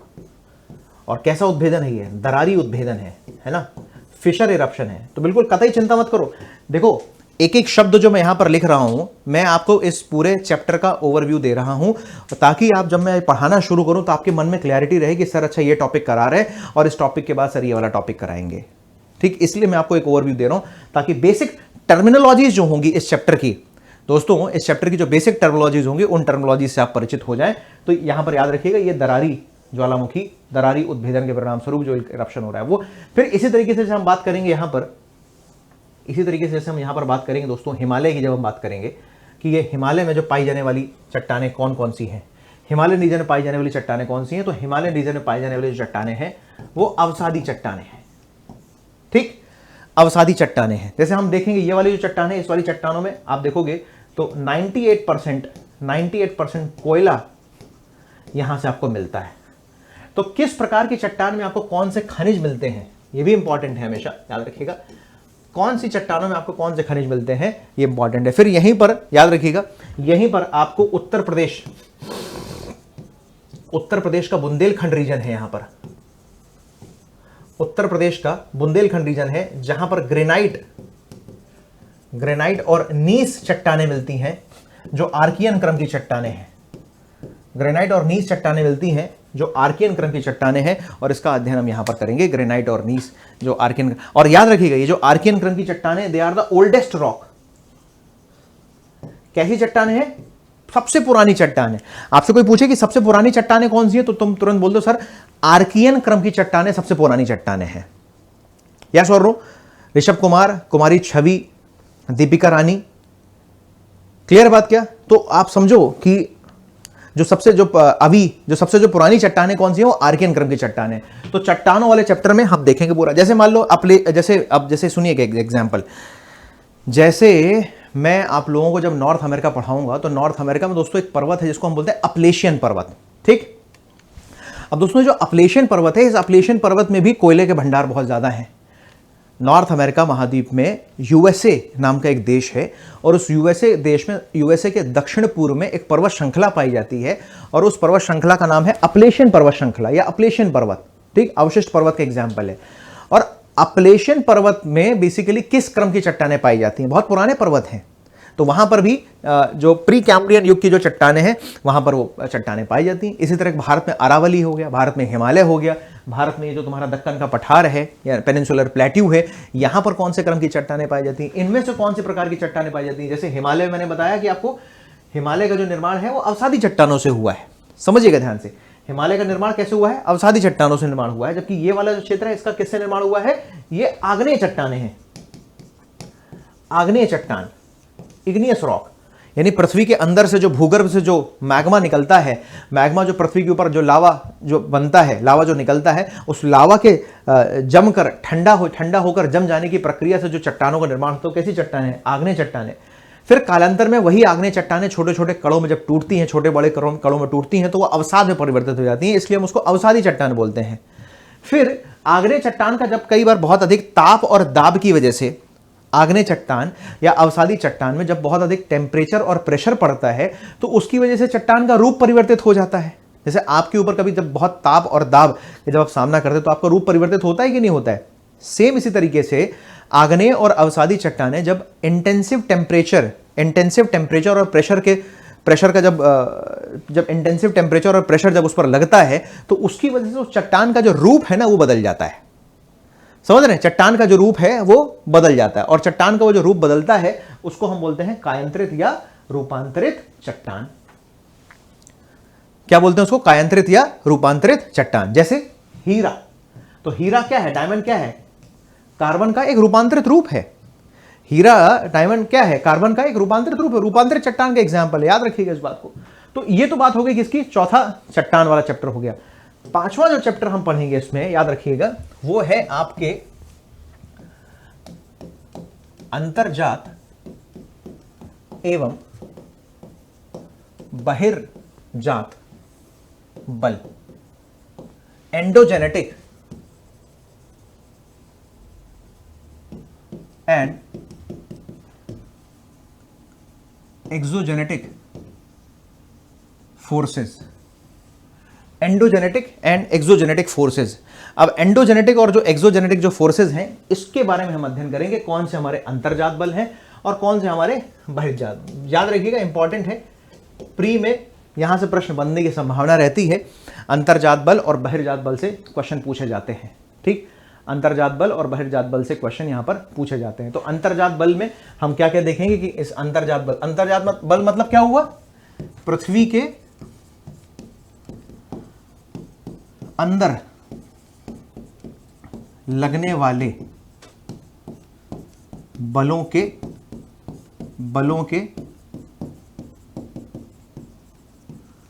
परिणाम स्वरूप निर्मित स्थलाकृतियां। ठीक है, पृथ्वी के अंदर लगने वाले बलों के परिणाम स्वरूप निर्मित स्थलाकृतियां।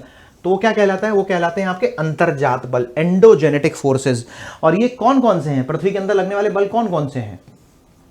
ज्वालामुखी है,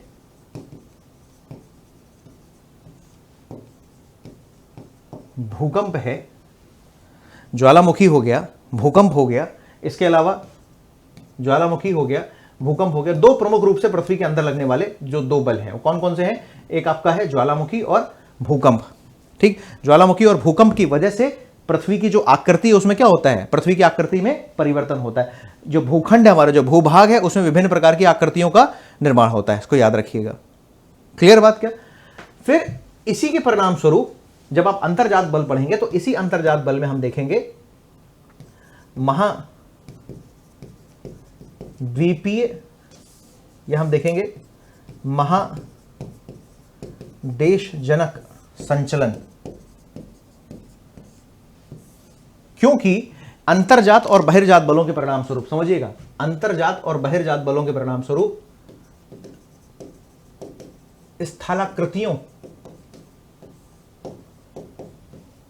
स्थलाकृतियों का निर्माण होता है। ठीक, स्थलाकृतियों का निर्माण होता है। मैं आपको पढ़ाऊंगा आगे, जिसको हम बोलते हैं पटल विरूपण संचलन, जिसको हम बोलते हैं डायस्ट्रॉफिक मूवमेंट।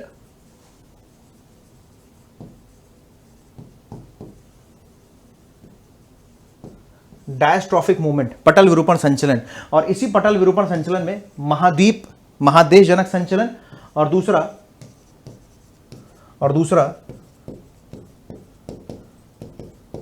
पर्वत निर्माणकारी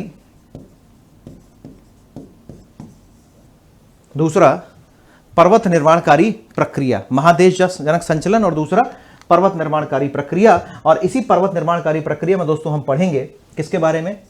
भ्रंश के बारे में पढ़ेंगे, दूसरा वलन के बारे में पढ़ेंगे।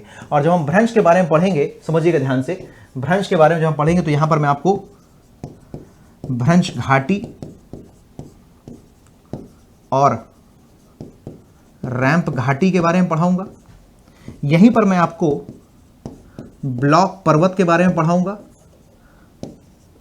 यहीं पर मैं आपको हॉर्स्ट पर्वत के बारे में पढ़ाऊंगा, ब्लैक पर्वत और हॉर्स्ट पर्वत के बारे में पढ़ाऊंगा। और वलन की प्रक्रिया के परिणाम स्वरूप जो घटनाएं घट रही हैं, वलन की प्रक्रिया के परिणाम स्वरूप जो घटनाएं घट रही हैं, जो अलग अलग प्रकार के जो वलन हमें देखने को मिलते हैं, उन वलन का अध्ययन हम यहां पर करेंगे। और उसके बाद दोस्तों इस चैप्टर में जो ये तो हो गए आपके अंतर्जात बल। अंतर्जात बल मतलब पृथ्वी के जो अंदर लगने वाले बल हैं। और अंतर्जात बलों के अलावा दूसरे जो बल होते हैं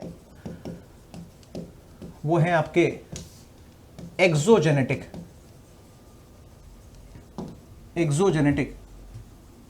फोर्सेस, बहिर्जात बल। और इस बहिर्जात बल यानी एक्सोजेनेटिक फोर्सेस में, बहिर्जात बलों में हम देखते हैं क्या क्या पढ़ते हैं? अपक्षय, अपर्दन और वृहद क्षरण, मास वेदरिंग। अपक्षय, अपर्दन और वृहद क्षरण।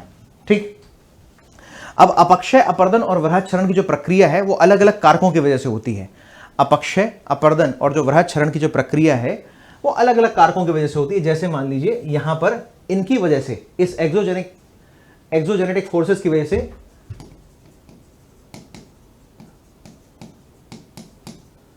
स्थलाकृतियों का निर्माण तो यहां से भी होता है। एक्सोजेनेटिक फोर्सेस की वजह से भी स्थलाकृतियों का निर्माण होता है। अब इन एक्सोजेनेटिक फोर्सेस की वजह से जो स्थलाकृतियों का जो निर्माण होता है वो निर्माण अपक्षय के रूप में, अपर्दन के रूप में और वृहद क्षरण की वजह से होता है। अब अपक्षय, अपर्दन और वृहद क्षरण क्या होता है ये तो हम चर्चा करेंगे बाद में, है ना। क्या होता है, जैसे अपक्षय की हम बात करें तो अपक्षय अपने स्थान पर ही जब चट्टान विघटित हो जाती है ना, तो उसको हम क्या बोल देते हैं? अपक्षय। फिर अपर्दन मतलब, अपर्दन कैसा मूवमेंट है? डायनामिक मूवमेंट है। एक स्थान से दूसरे स्थान पर जाते हैं तो रास्ते में चट्टानों के टकराने की वजह से, सन्नी घर्षण की वजह से, सन्नी घर्षण की वजह से चट्टान क्या होती है? टूटती है। तो उसको हम अपक्षय बोल देते हैं, है ना। एरोजन, जिसको हम इंग्लिश में इसको एरोजन बोलते हैं, इसको वेदरिंग बोलते हैं। अपक्षय को इंग्लिश में बोलते हैं वेदरिंग, ये है एरोजन और ये है मास वेदरिंग, वृहद क्षरण। क्लियर? तो अब जैसे आप देखोगे तो नंबर 1, नदियों के द्वारा निर्मित स्थलाकृति। अब नदियों के द्वारा स्थलाकृति का निर्माण किस रूप में होगा? दो रूप में होगा। किस किस रूप में? एक तो होगा अपर्दन क्रिया के परिणाम स्वरूप, और दूसरा होगा, एक तो होगी एक तो दो प्रकार की स्थलाकृतियां बनेगी। एक तो बनेगी आपकी अपर्दनात्मक स्थलाकृति, और दूसरा आपका बनेगा निक्षेपणात्मक स्थलाकृति, है ना। अपर्दनात्मक स्थलाकृति है ना इरोजनल लैंडफॉर्म, इरोजनल लैंडफॉर्म। और ये जो इरोजनल लैंडफॉर्म है यानी अपर्दनात्मक जो स्थलाकृति है, ये बेसिकली क्या है? अपर्दनात्मक स्थलाकृति। जैसे मान लो फॉर एग्जांपल, जैसे मान लीजिए नदी घाटी। नदी घाटी किसका एग्जाम्पल है? आप बताएं। नदी घाटी जो है अपर्दनात्मक स्थलाकृति का एग्जाम्पल है।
जैसे आप देखोगे नदी घाटियों का निर्माण होता है, तो नदी घाटी एक प्रकार का, याद रखिएगा, नदी के अपर्दन, नदी जब प्रवाहित होती है तो नदी के प्रवाहित होने की वजह से वो अपर्दन करती है ना, आसपास के जो क्षेत्र हैं उसको अपर्दित करती हुई चलती है। नदी का जो वेग होता है, जल का जो प्रवाह होता है, वो आसपास के क्षेत्र को अपर्दित करती है। तो नदी के अपर्दन की वजह से जो स्थलाकृति का जो निर्माण होता है उसको हम बोलते हैं अपर्दनात्मक स्थलाकृति। जैसे मान लीजिए नदी घाटी, नदी घाटी एक एग्जाम्पल है किसका? अपर्दनात्मक स्थलाकृति का। ऐसे ही अब यार देखो, नदी हमेशा तो अपर्दन करेगी नहीं, क्योंकि याद रखिएगा अपर्दन कैसा मूवमेंट है, ये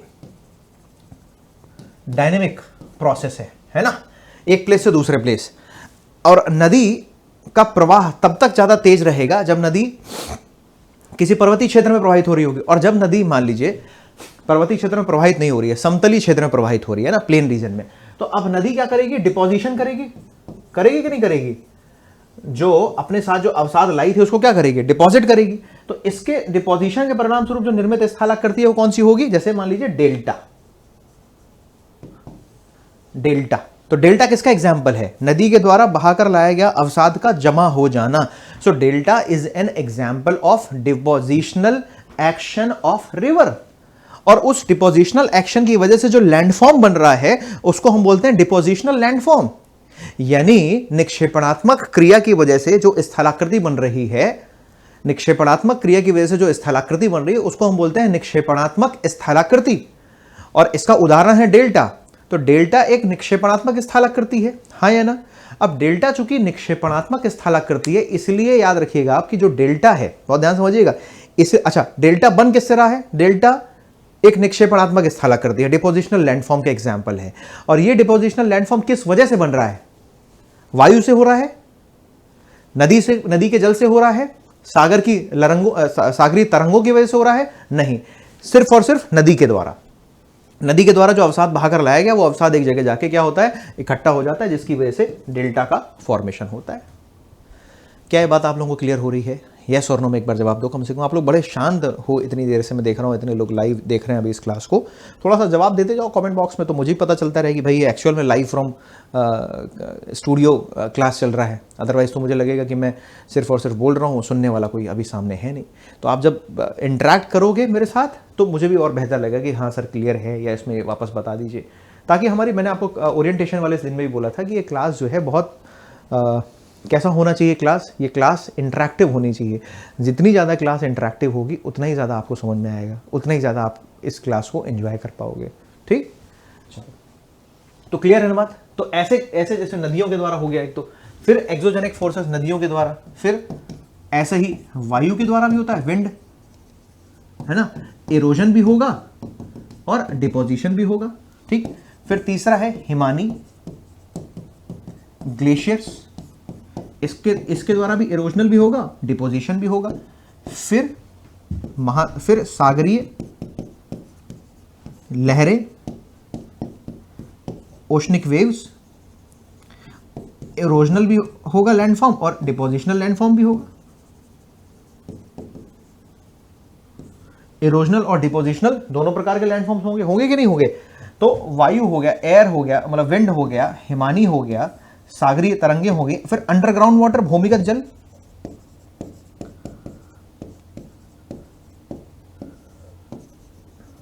अंडरग्राउंड वाटर, भूमिगत जल की वजह से भी ऐसी घटनाएं देखने को मिलती है हमें। बहुत सारे लैंडफॉर्म, स्टेलेक्टाइट और स्टेलैग्माइट जैसी स्थलाकृतियों का निर्माण होता है इससे, है ना। तो हम ये सारी, अच्छा अब इंपॉर्टेंट बात ये है कि आपका जो ये वाला जो सेगमेंट है, इस वाले सेगमेंट से प्री में बहुत क्वेश्चन पूछता है वो। मैं आपको अभी एक दो दिन बाद जब मैं पढ़ाना शुरू करूंगा तो आपको क्वेश्चंस भी दिखाऊंगा कि कैसे करके ये प्री में यहां से क्वेश्चन पूछता है। प्री में जरूर क्वेश्चन, मतलब आप जो मैं आपको ये जो बात मैं बता रहा हूं, मैं समझना ध्यान से, आप लोगों को जो मैं बात बता रहा हूं आप समझिए कि यहां से प्री में बहुत सारे क्वेश्चन पूछता है और हम इस पर चर्चा करेंगे बिल्कुल, चाहे वो बीपीएससी की बात हो, चाहे वो यूपीएससी हो या यूपीपीसीएस हो, प्री में जरूर क्वेश्चन पूछता है। आपको 4 स्थलाकृतियों के नाम दे देगा, सुनिए ध्यान से, 4 स्थलाकृतियों के नाम दे देगा और बाद में पूछेगा आपसे कि ये स्थलाकृति किसका परिणाम है। समझ रहे हैं कि नहीं समझ रहे हैं? ठीक है, तो कुल मिलाकर हमें समझना ध्यान से, मैं आप लोगों को बता रहा था कि इस जियोमॉर्फोलॉजी वाले चैप्टर में, जियोमॉर्फोलॉजी में हमें क्या क्या पढ़ना है, तो ध्यान रखिएगा। जियोमॉर्फोलॉजी में हमें पृथ्वी की आंतरिक संरचना पढ़नी है, पृथ्वी की आंतरिक संरचना पढ़नी है। दूसरा, हमें वेगनर का महाद्वीपीय विस्थापन सिद्धांत पढ़ना है। तीसरा, हमें प्लेट टेक्टोनिक थ्योरी पढ़नी है और इसी प्लेट टेक्टोनिक थ्योरी में हम पढ़ेंगे भूकंप, ज्वालामुखी और सुनामी के बारे में पढ़ेंगे, जहां से प्री में प्रश्न मान के चलो कि पूछे ही जाते हैं, भूकंप, ज्वालामुखी और सुनामी से।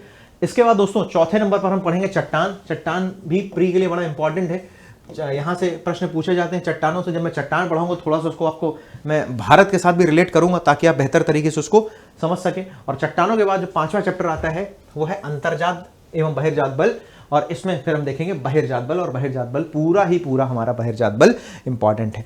तो पूरी जो जियोमॉर्फोलॉजी है बेटा वो इन 6-7 चैप्टर्स में डिवाइडेड है। क्लियर है क्या बात आप लोगों को? पूरी जियोमॉर्फोलॉजी में हमें क्या क्या पढ़ना है, एक बार फिर से मैं रिकॉल कर रहा हूं, वापस सुनिएगा एक बार फिर से ध्यान से कि हमारा सिस्टम क्या रहेगा, समझिए ध्यान से, हमारा प्रोग्राम क्या रहेगा। ठीक है, मैं आज वापस से इसलिए सारी बातें रिपीट कर रहा हूं क्योंकि बहुत सारे बच्चे नए जुड़े हुए हैं इस क्लास में, इसलिए मैं इसको रिपीट कर रहा हूं। तो हम शुरुआत बेटा कहां से करेंगे? इस महाद्वीपीय भूगोल से। महाद्वीपीय भूगोल में हम दक्षिण अमेरिका महाद्वीप के बारे में पढ़ेंगे, उत्तर अमेरिका, अफ्रीका, यूरोप, ऑस्ट्रेलिया और एशिया, है ना। मैप के माध्यम से इसको हम पढ़ने का प्रयास करेंगे और सारे के सारे कॉन्टिनेंट्स के बारे में हम यहां पर डिस्कस करेंगे। ठीक है, हर कॉन्टिनेंट में खनिज, पर्वत, पठार, मैदान, घास के मैदान, मरुस्थल, वहां की कृषि, वहां की जलवायु, सारा का सारा अध्ययन, उस महाद्वीप में प्रवाहित होने वाली स्थानीय पवन, लोकल विंड कौन कौन सी है, सारा का सारा अध्ययन हम इसमें करेंगे। और साथ साथ में फिर हम इसको शुरू करेंगे जियोमॉर्फोलॉजी, पृथ्वी की आंतरिक संरचना, और आगे हम अपनी प्रक्रिया को पूरा बढ़ाएंगे। दोस्तों जैसे ही हम जियोमॉर्फोलॉजी समाप्त करेंगे, जियोमॉर्फोलॉजी समाप्त करते ही हमारा जो दूसरा हिस्सा आएगा, दूसरा जो चैप्टर आएगा वो आएगा बेटा ओशियनोग्राफी।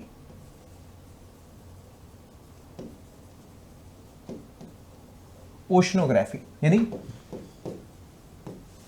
समुद्र विज्ञान, ओशियनोग्राफी समुद्र विज्ञान। कमेंट बॉक्स में बताइए कि आप लोग सब इसको नोट डाउन कर रहे हैं कि नहीं कर रहे हैं। नेहा कुमारी, छवि, ऋषभ कुमार पांडे एंड एवरीवन, थोड़ा सा और नीचे स्क्रॉल करिए, इधर नाम जहां कैंडिडेट्स, जहां बच्चे हैं। दीपिका रानी, अभी, गुफरान खान, सविता कुमारी, प्रज्ञा, रुचि, नेहा भाटी, मोहित केआर, रोहित कुमार, राजकुमार, है ना।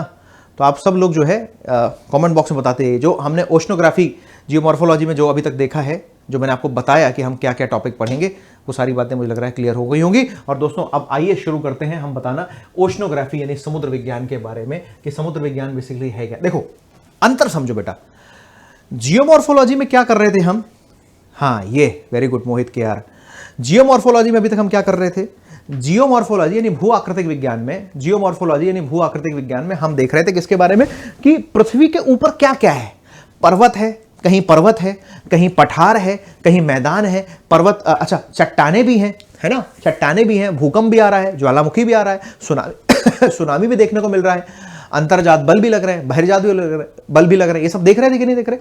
आप जो कुछ भी समझना ध्यान से, आप जो कुछ भी जियोमॉर्फोलॉजी में समुद्र के अंदर देख, जो भी जियोमॉर्फोलॉजी में पृथ्वी के ऊपर देख रहे हो, ये सारा का सारा हिसाब किताब, ये सारा का सारा उच्चावच, ये सारी की सारी टोपोग्राफी बेटा समुद्र के अंदर भी मौजूद है। ठीक, इसलिए समुद्र के अंदर का भी अपना एक नया विज्ञान है, समुद्र के अंदर की भी अपनी अलग एक कहानी है ना। और समुद्र के अंदर की उस कहानी को अगर आपको समझना है तो सबसे पहला जो बात जो हमें इस चैप्टर में पढ़ना होगा, जो बड़ा इंपॉर्टेंट है, प्रारंभिक परीक्षा में प्रश्न पूछे जाते हैं यहां से, सबसे पहली बात बेटा जो हम पढ़ेंगे ओशनोग्राफी, बहुत ध्यान समझिएगा, ओशनोग्राफी में जो हम सबसे पहली बात पढ़ने वाले हैं वो हम पढ़ेंगे सागर नितल संरचना के बारे में हम पढ़ेंगे। किसके बारे में पढ़ेंगे, सागर नितल संरचना, ओशनिक रिलीफ फीचर्स के बारे में देखेंगे। और ओशनिक रिलीफ फीचर को भी हमें समझना होगा। जैसे मैं कंपेयर करके बताता हूं, जैसे हम पृथ्वी की आंतरिक संरचना को ऐसे करके डिवाइड करते हैं, इसको कहते हैं क्रस्ट, इसको कहते हैं मेंटल और कोर, हाँ है ना, पृथ्वी की आंतरिक संरचना ऐसे ही देखते हैं ना, क्रस्ट मेंटल कोर देखते हैं कि नहीं देखते। इसी तरीके से यहां हम देखने वाले हैं ओशनिक रिलीफ फीचर। और दोस्तों इस ओशनिक रिलीफ फीचर में ध्यान समझिएगा, इस ओशनिक रिलीफ फीचर में हमें क्या क्या पढ़ना होगा, तो हम बेसिकली यहां पर पढ़ेंगे क्या, नंबर एक, इसी में ओशनिक रिलीफ फीचर में सबसे पहले जहां से, जैसे मान लो ये आपका महाद्वीप है ना, ये आपका स्थलखंड है, स्थलखंड, ये पर्वत है, मान लीजिए ये पठार है, पर्वत और पठार के बाद मान लीजिए ये मैदान है ना। और इस पर्वत पठार और मैदान के बाद यहाँ पर आपका शुरू हो जाता है, ये क्या शुरू हो जाता है, ये फिर उसके बाद ओशनिक पार्ट है ना, ये क्या शुरू हो जाता है, पूरा ये ओशन शुरू हो जाता है ना, ये सब क्या है, ओशन, ओशनिक बॉडी है ना। उसके पहले क्या है, ये आपका पूरा स्थलखंड है, जैसे मान लीजिए ये माउंटेन हो गया, ये पठार हो गया, और ये यहाँ पर आपका मैदान हो गया, है ना। और उसके बाद फिर आपका शुरू हो जाता है। तो सबसे पहले जहां पर स्थलखंड खत्म होता है, ध्यान समझिएगा, जहां स्थलखंड खत्म होने वाला होता है और स्थलखंड खत्म होने के साथ जहां पर समुद्र की शुरुआत होती है, स्थलखंड जहां खत्म होता है और समुद्र की शुरुआत होती है, सबसे पहला जो हिस्सा होता है उसको हम बोलते हैं महाद्वीपीय मग्न तट बोलते हैं। क्या बोलते हैं उसको, महाद्वीपीय मग्न तट, अंग्रेजी में बोलते हैं कॉन्टिनेंटल शेल्फ बोलते हैं इसको, महाद्वीपीय मग्न तट, कॉन्टिनेंटल शेल्फ, महाद्वीपीय मग्न तट बोलते हैं। महाद्वीपीय मग्न तट के बाद जो दूसरा जो हिस्सा है वो क्या है, वो होता है आपका महाद्वीपीय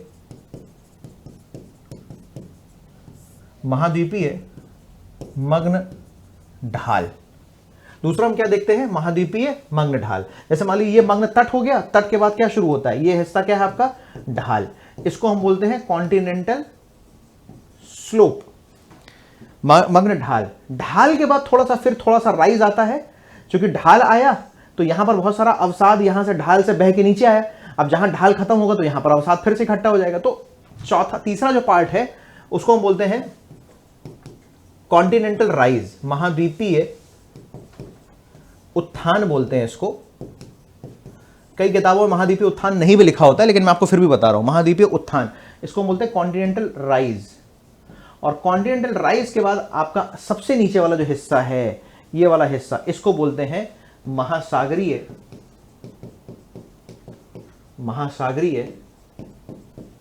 मैदान। क्या बोलते हैं इसको? महासागरीय मैदान, है ना, यानी ओशनिक बेसिन। ओशनिक बेसिन, महासागरीय मैदान, ये सबसे नीचे वाला हिस्सा है। तो बेसिकली महासागर की संरचना को हमने कितने भागों में बांट दिया? 4 भागों में। कितने भागों में हम उसका अध्ययन कर रहे हैं? ओशन के रिलीफ फीचर का, महासागर नितल संरचना का कितने भागों में अध्ययन कर रहे हैं हम? 4 भागों में। दोस्तों 4 भाग कौन कौन से? सबसे ऊपर वाला भाग को क्या बोलते हैं? महाद्वीपीय मग्न तट। ये यहां पर ये मग्न तट है, ये वाला हिस्सा। मग्न तट के बाद आता है आपका ये मग्न ढाल, ये ढाल वाला हिस्सा है। ढाल के बाद थोड़ा सा आता है स्लोप, ढाल के बाद थोड़ा सा आता है स्लोप, और स्लोप के बाद फिर आ जाता है आपका ये नीचे वाला मैदान। ठीक, स्लोप के बाद नीचे क्या आता है? यहां पर मैदान, जिसको हम ओशनिक बेसिन या ओशनिक प्लेन के नाम से भी जानते हैं, है ना। जैसे मैं आपको बताऊं तो अभी तुमने देखा होगा कि हमारा एक मिशन था, सबमरीन मिशन, ठीक है। और उस सबमरीन मिशन में, जैसे सबमरीन मिशन में हम जाएंगे और समुद्र के नितल पर जाकर, यानी 6000 मीटर की गहराई पर जाकर, है ना, 6000 मीटर की गहराई पर जाकर सागर के नीचे जो कुछ भी पाया जाता है उसका हम अध्ययन करेंगे वहां पर। 2026 वो उस मिशन की शुरुआत होगी। जैसे आपने देखा होगा कि वो एक यूएस की कंपनी थी ओशन गेट, जो टाइटैनिक के निक्षेप देखने नीचे गई थी। इसी तरीके से महासागर का जो ये वाला हिस्सा है ना, जहां पर यहां पर बहुत सारे क्या है? महासागरीय संसाधन है। महासागरीय संसाधन है। और ये जो महासागरीय संसाधन है, समझना ध्यान से, ये जो महासागरीय संसाधन है, इन्हीं महासागरीय संसाधनों के बारे में हमें खोज करनी है। यहां पर नोड्यूल्स पाए जा रहे हैं, मैग्नीशियम नोड्यूल्स पाए जा रहे हैं, कोबाल्ट के यहां पर भंडार है। तो अभी जो है तमाम संस्थाएं मिलकर महासागर के अंदर जो संसाधन है उसको खोजने का प्रयास कर रही हैं। दूसरा एक बात मैं आपको, और यहां हम चर्चा कर रहे हैं तो बता दूं आपको, जो अधिकांश, समझना बहुत ध्यान से, अधिकांश जो पेट्रोलियम, हाँ जी यस, टाइटैनिक के निक्षेप देखने गए थे ना नीचे, यस। तो अभी मैं आपको बताऊं कि जैसे अधिकांश जो पेट्रोलियम के जो भंडार हैं, है ना, अधिकांश जो पेट्रोलियम के भंडार हैं वो महासागर के कौन से हिस्से में मिलते हैं? कि मग्न तट में, कि ढाल में, कि उत्थान में, कि मैदान में? तो आप याद रखिएगा, अधिकांश जो निक्षेप जो बेटा आपको मिलते हैं वो मिलते हैं यहां पर।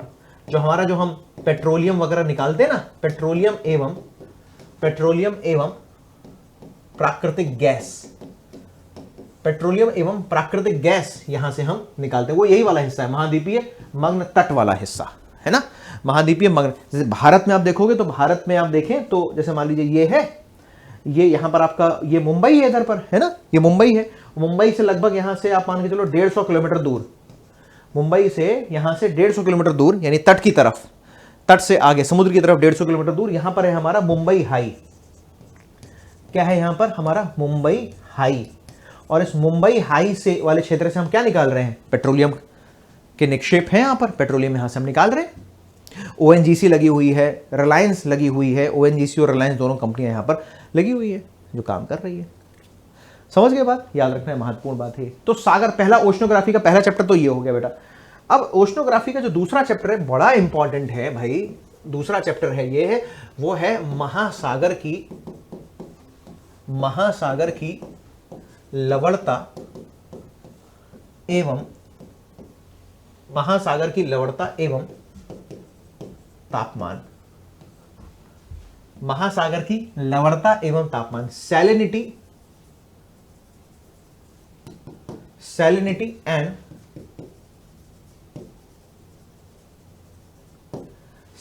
And temperature of ocean. महासागर की लवणता और महासागर का तापमान बड़ा इंपॉर्टेंट है, महासागर की लवणता। तो इसमें हम देखेंगे महासागर की लवणता और तापमान को, बेसिकली हमें इसमें देखना है कि इन दोनों को प्रभावित करने वाले, महासागर की लवणता और महासागर के तापमान को प्रभावित करने वाले कारक कौन कौन से हैं। महासागर की लवणता और महासागर के तापमान को प्रभावित करने वाले कारक कौन कौन से हैं। यहां से कई बार प्रश्न पूछा जाता है प्रारंभिक परीक्षा में, निम्नलिखित में से किस एक महासागर की औसत लवणता कितनी है। याद रखिएगा बेटा कि जो लवणता होती है ना, महासागर में जो लवणता है उसको हम मापते हैं पीपीटी से। पीपीटी का मतलब होता है, इसका फुल फॉर्म है पार्ट्स पर थाउजेंड्स। क्या मतलब होता है पार्ट्स पर थाउजेंड, यानी प्रति 1000 ग्राम जल में उपस्थित लवण की मात्रा। याद रखिएगा ये परसेंटेज नहीं है, ये प्रति 1000 ग्राम में, प्रति 1000 ग्राम जल में उपस्थित लवण की मात्रा। इसका सिंबल ऐसा सिंबल है, ये सिंबल है पीपीटी, पार्ट्स पर थाउजेंड। प्रति 1000 ग्राम में, प्रति 1000 ग्राम जल में उपस्थित लवण की मात्रा, पार्ट्स पर थाउजेंड। ठीक है, तो जैसे आप देखते हो कि जैसे आपका, जैसे लेक वान है, जैसे डेड सी है, मान लीजिए डेड सी, मृत सागर, इजराइल के पास, आप लोगों को पता है ना, इजराइल के पास वहां पर मृत सागर है, मृत सागर है, डेड सी है, बताइए है कि नहीं है।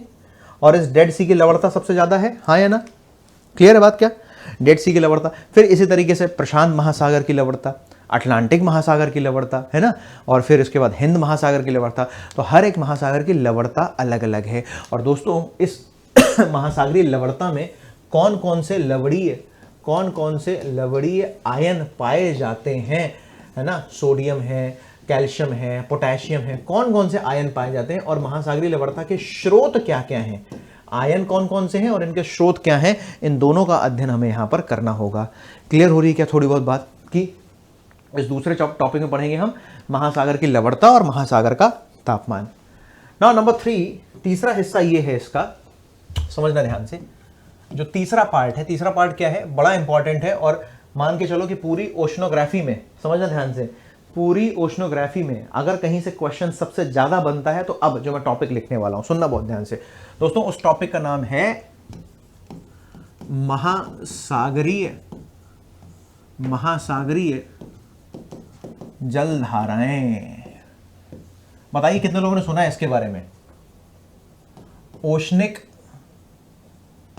करंट्स, महासागरीय जलधाराएं। भाई बताते भी जाओ बीच बीच में, चुप हो एकदम आप लोग। नेहा भारती, मोहित केआर, रोहित कुमार, राजकुमार, सारे हमारे कुमार और राजकुमार और राजकुमारियां एकदम शांत बैठी हुई हैं, शांत बैठे हुए हैं सब। बोलते तो जाओ कमेंट बॉक्स में कितने लोगों ने महासागरीय जलधाराओं के नाम सुने हैं। अब महासागरीय जलधाराएं देखो, समझना ध्यान से कैसे क्वेश्चन बनता है इसका। प्रशांत महासागर की जलधाराएं, ठीक, प्रशांत महासागर की कोल्ड एंड वार्म, ठंडी एवं गर्म। दूसरा अटलांटिक महासागर की जलधाराएं, अगेन कोल्ड एंड वार्म। फिर अगेन हिंद महासागर की जलधाराएं, अगेन कोल्ड एंड वार्म, है ना। प्रशांत, अटलांटिक और हिंद महासागर, इन तीनों महासागरों की ठंडी जलधारा और गर्म जलधारा, तीनों महासागरों की ठंडी जलधारा और गर्म जलधारा। जैसे तुम पूरा ग्लोब देखोगे, ये तुम ग्लोब देखो, ये ग्लोब, और इस ग्लोब में लिखा हुआ है क्या, 0 डिग्री है, ये भूमध्य रेखा है, हाँ या ना, बताइए ये क्या है, भूमध्य रेखा है कि नहीं है ना।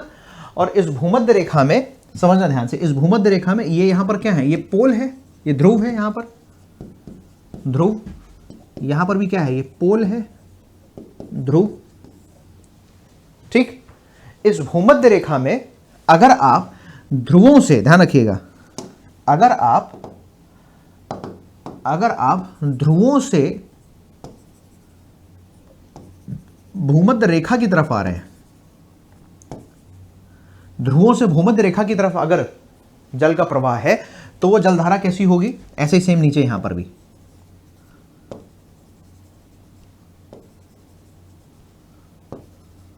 तो कैसी जलधारा होगी ये? फ्रॉम पोल टू इक्वेटर कैसी जलधारा होगी? ठंडी जलधारा, कोल्ड करंट। क्योंकि ध्रुवों पर तापमान कम है, ध्रुवों पर क्या है? ध्रुवों पर तापमान कम है, तो यहां पर तापमान कम, इक्वेटर पर तापमान क्या है? यहां पर तापमान कम है, यहां पर तापमान ज्यादा है। तो कोई जलधारा अगर ध्रुव से भूमध्य रेखा की तरफ आ रही होगी, कोई जलधारा अगर ध्रुव से भूमध्य रेखा की तरफ आ रही होगी, तो निश्चित रूप से कैसी जलधारा होगी? वो ठंडी जलधारा, कोल्ड करंट। सेम इसी तरीके से अब दूसरा देखिएगा, यहां पर आप कोई जलधारा, यदि मान लीजिए कोई जलधारा अब ये आपका भूमध्य रेखा से ध्रुवों की तरफ जा रही है, भूमध्य रेखा से ध्रुवों की तरफ अगर कोई जलधारा जा रही है, ये देखिए, ये भूमध्य रेखा से ध्रुवों की तरफ अगर कोई जलधारा जा रही है, तो भूमध्य रेखा में तापमान कम है, सॉरी भूमध्य रेखा में तापमान बहुत ज्यादा है और ध्रुवों पर तापमान क्या है? कम है। ठीक, तो अब अधिक तापमान से कम तापमान की ओर जा रहे हैं, तो यहां से जो जाने वाली जलधारा होगी, वो जलधारा कैसी होगी? ये होगी आपकी गर्म जलधारा,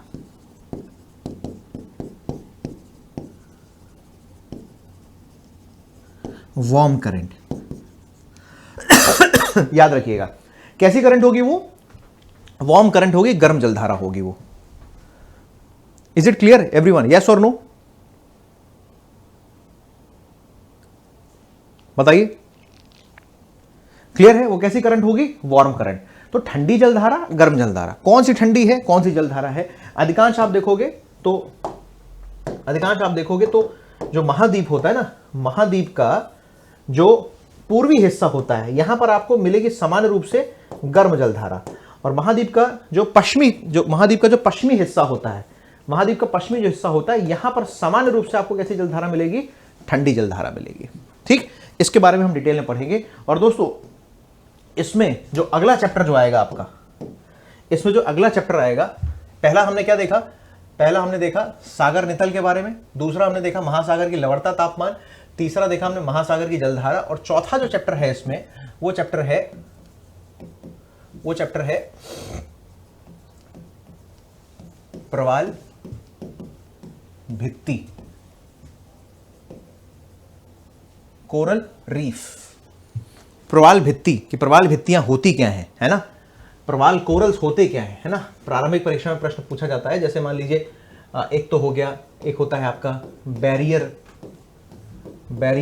रीफ होता है ना? फिर एक आपका एटॉल प्रवाल होता है ना? और एक होता है आपका फ्रिंज प्रवाल होता है ना? तो तीन प्रकार के प्रवाल होते हैं। प्रवाल अब क्या है, कोरल्स क्या है? समुद्र के अंदर पाए जाने वाले, समझिएगा, समुद्र के अंदर पाई जाने वाली एक ऐसी वनस्पति है, समुद्र के अंदर पाई जाने वाली एक ऐसी वनस्पति है जो बेसिकली किससे बनी है? मूंगा चट्टानों से, मूंगा चट्टानों से, है ना? इसको हम बोलते हैं इंग्लिश में कोरल पॉलिप्स। समुद्र के अंदर पाई जाने वाली एक ऐसी वनस्पति है ना, जिसको हम जिसका निर्माण मूंगा चट्टानों से निर्मित होती है, या आप कह सकते हो कि कैल्शियम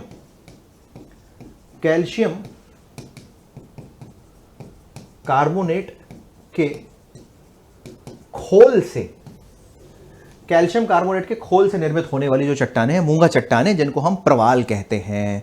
राइट, कहां पर मिलती हैं? समुद्र के अंदर मिलती हैं। इसकी जो आइडियल आदर्श दशा क्या होनी चाहिए इसके लिए?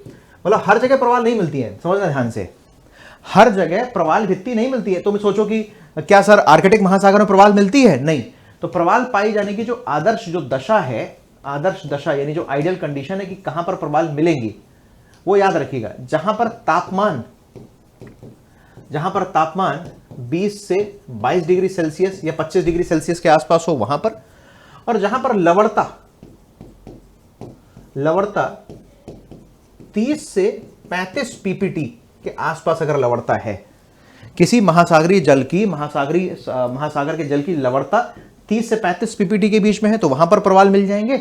और अगर तापमान 20 से 22 डिग्री है तो वहां पर, जैसे तुमने देखा होगा ना कई बार, जैसे समुद्र के अंदर रंग बिरंगे आपको पौधे दिखाई देते हैं, रंग बिरंगी वनस्पतियां दिखाई देती हैं, देखा होगा ना? या आपने देखा होगा कि जिन लोगों के घर में एक्वेरियम होता है, एक्वेरियम जिसके अंदर हम मछली पालते हैं, है ना। तो तुमने देखा होगा एक्वेरियम, जिसमें घर के अंदर जो कांच का एक बॉक्स होता है, घर के अंदर जो कांच का एक बॉक्स होता है जिसको हम एक्वेरियम बोलते हैं, जिसमें 8-10 मछलियां तैरती रहती हैं। उसमें तुमने देखा होगा कि अलग अलग रेड, ब्लू, येलो, ग्रीन, अलग अलग कलर के वहां पर कुछ वनस्पतियां, आर्टिफिशियल वनस्पतियां बनी होती हैं। वही है प्रवाल, समझ रहे हैं। उसी को हम क्या बोलते हैं, उसी को हम प्रवाल बोलते हैं। क्या याद रख पाएंगे इस बात को आप? हाँ या ना में जवाब दीजिए। उसी को बेटा क्या बोलते हैं, उसी को हम कहते हैं प्रवाल। ठीक, तो 3 प्रकार के, सबसे जो बड़ी जो प्रवाल भित्ति है, जो हम ग्रेट बैरियर रीफ जिसकी बात कर रहा हूं, ऑस्ट्रेलिया में मिलती है आपको। ये ऑस्ट्रेलिया का मानचित्र देखोगे आप, तो ऑस्ट्रेलिया के मानचित्र में ऑस्ट्रेलिया का जो पूर्वी भाग है, यहां पर आपको ग्रेट बैरियर रीफ देखने को मिलती है। फिर जैसे मान लो एटॉल प्रवाल है, एटॉल प्रवाल,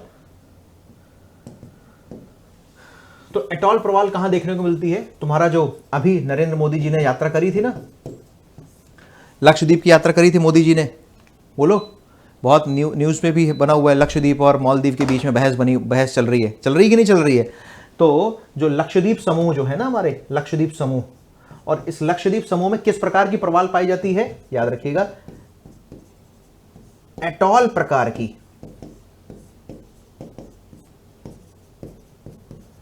प्रवाल पाई जाती है, जो रिंग शेप में होती है,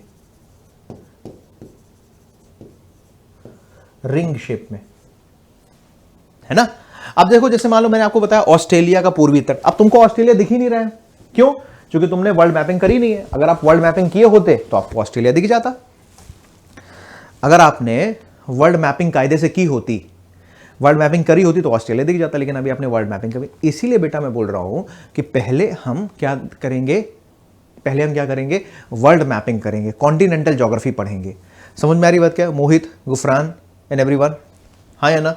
तो इसीलिए से मैंने अभी नहीं कह रहा था यहां पर आपको कि ठंडी और गर्म जलधाराएं, मैंने मान लो ये बना दिया, दक्षिण अमेरिका महाद्वीप बना दिया। अब मैं कह रहा हूं दक्षिण अमेरिका महाद्वीप में ब्राजील के तट पर, अब ढूंढो ब्राजील कहां है।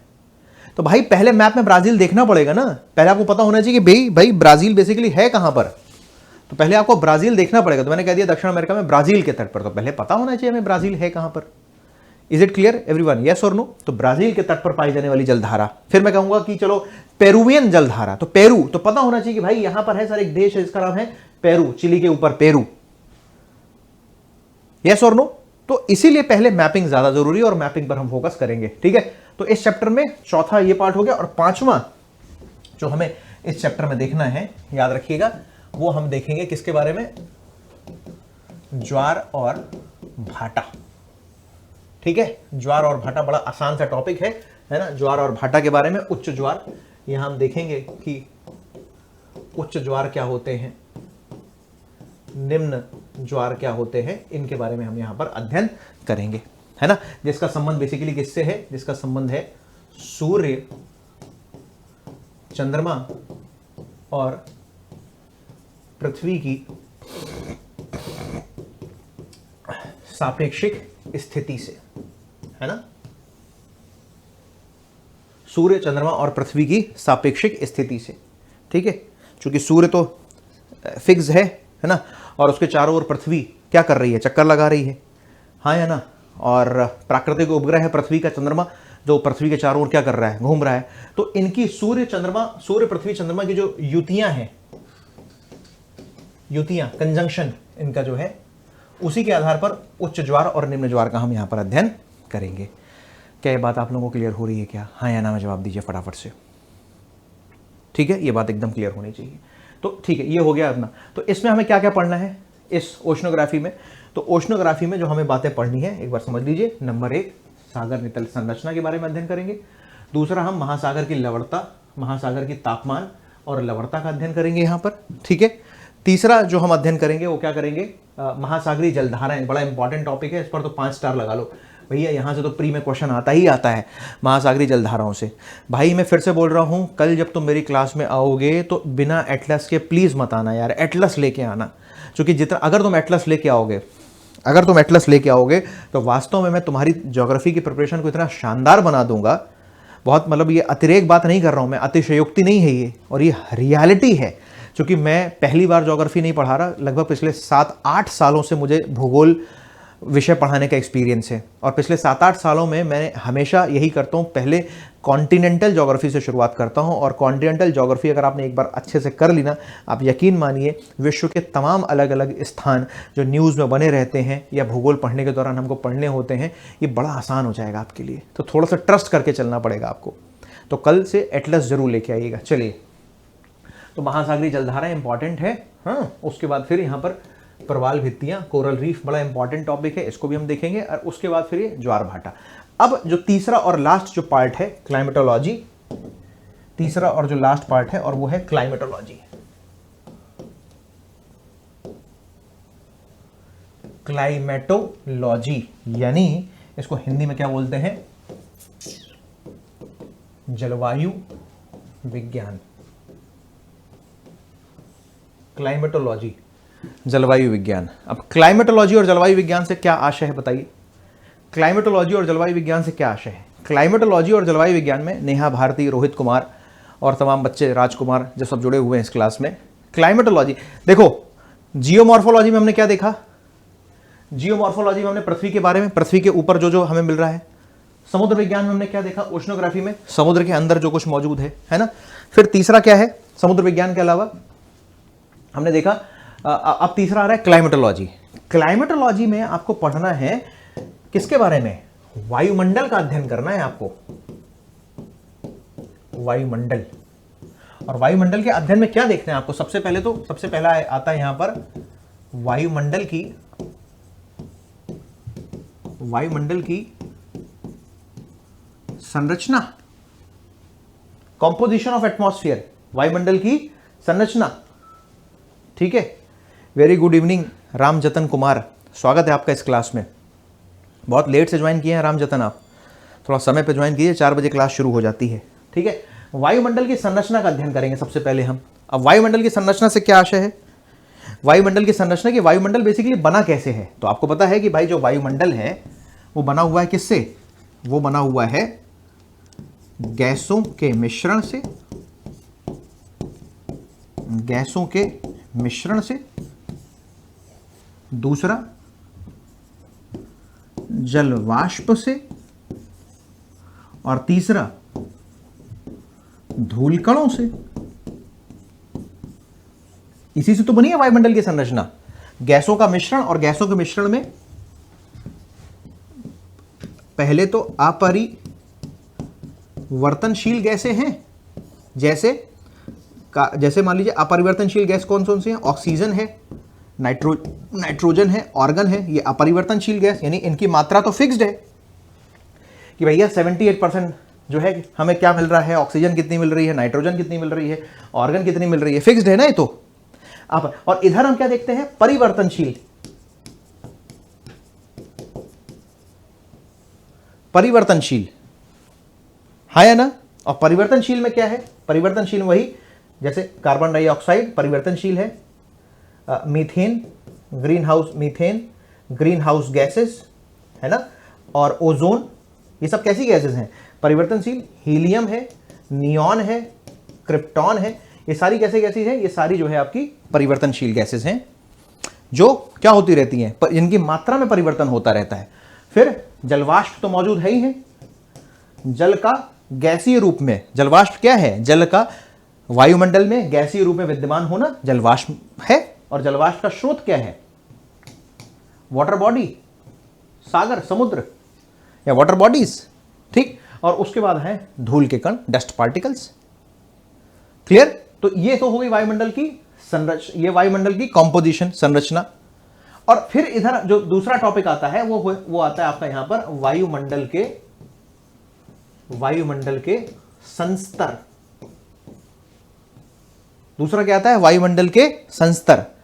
और वायुमंडल के संस्तर का मतलब क्या है? यानी वायुमंडल का हमें पूरा क्या देखना है? वायुमंडल का स्ट्रैटिफिकेशन, संस्तर क्या है वायुमंडल का।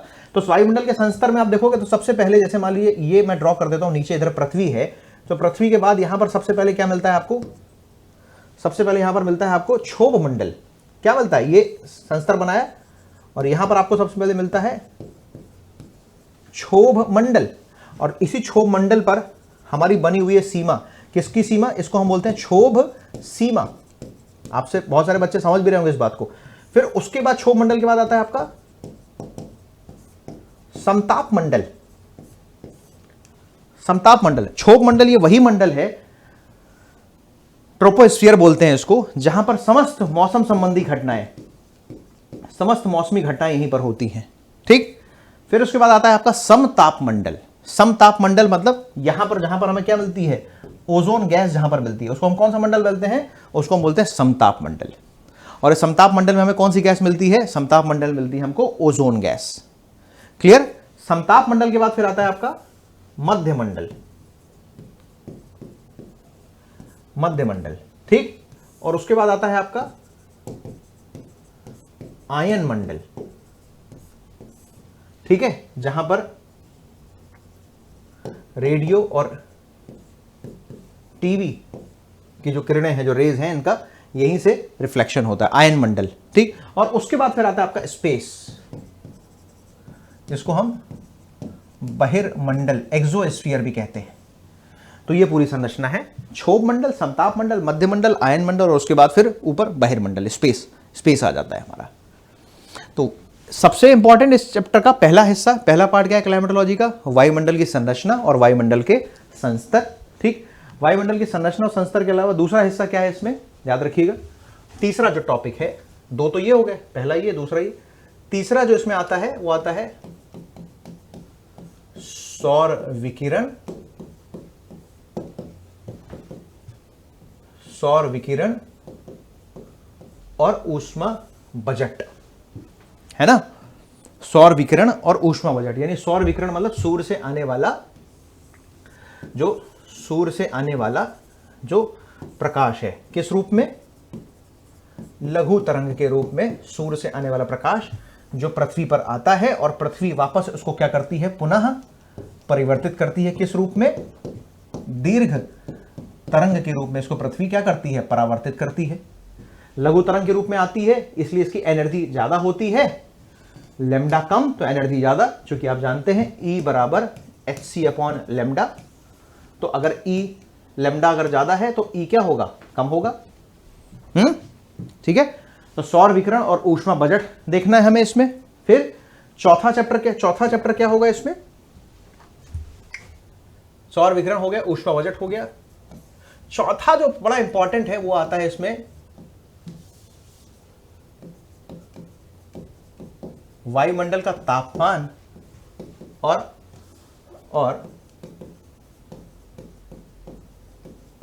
वायुमंडलीय दाब। तापमान और वायुमंडलीय दाब, टेम्परेचर और प्रेशर, ठीक। तो तापमान देखें कि वायुमंडल का तापन कैसे होता है, तो तापन देखने के लिए हम देखेंगे कि ये हमारी पूरी पृथ्वी है, यहाँ पर सूर्य है, यहाँ पर हम देखेंगे तो हमारा जो इक्वेटर है वहाँ पर तापमान ज़्यादा है। फिर यहाँ पर हम देखेंगे हमारा 23.5 डिग्री उष्णकटिबंधीय क्षेत्र।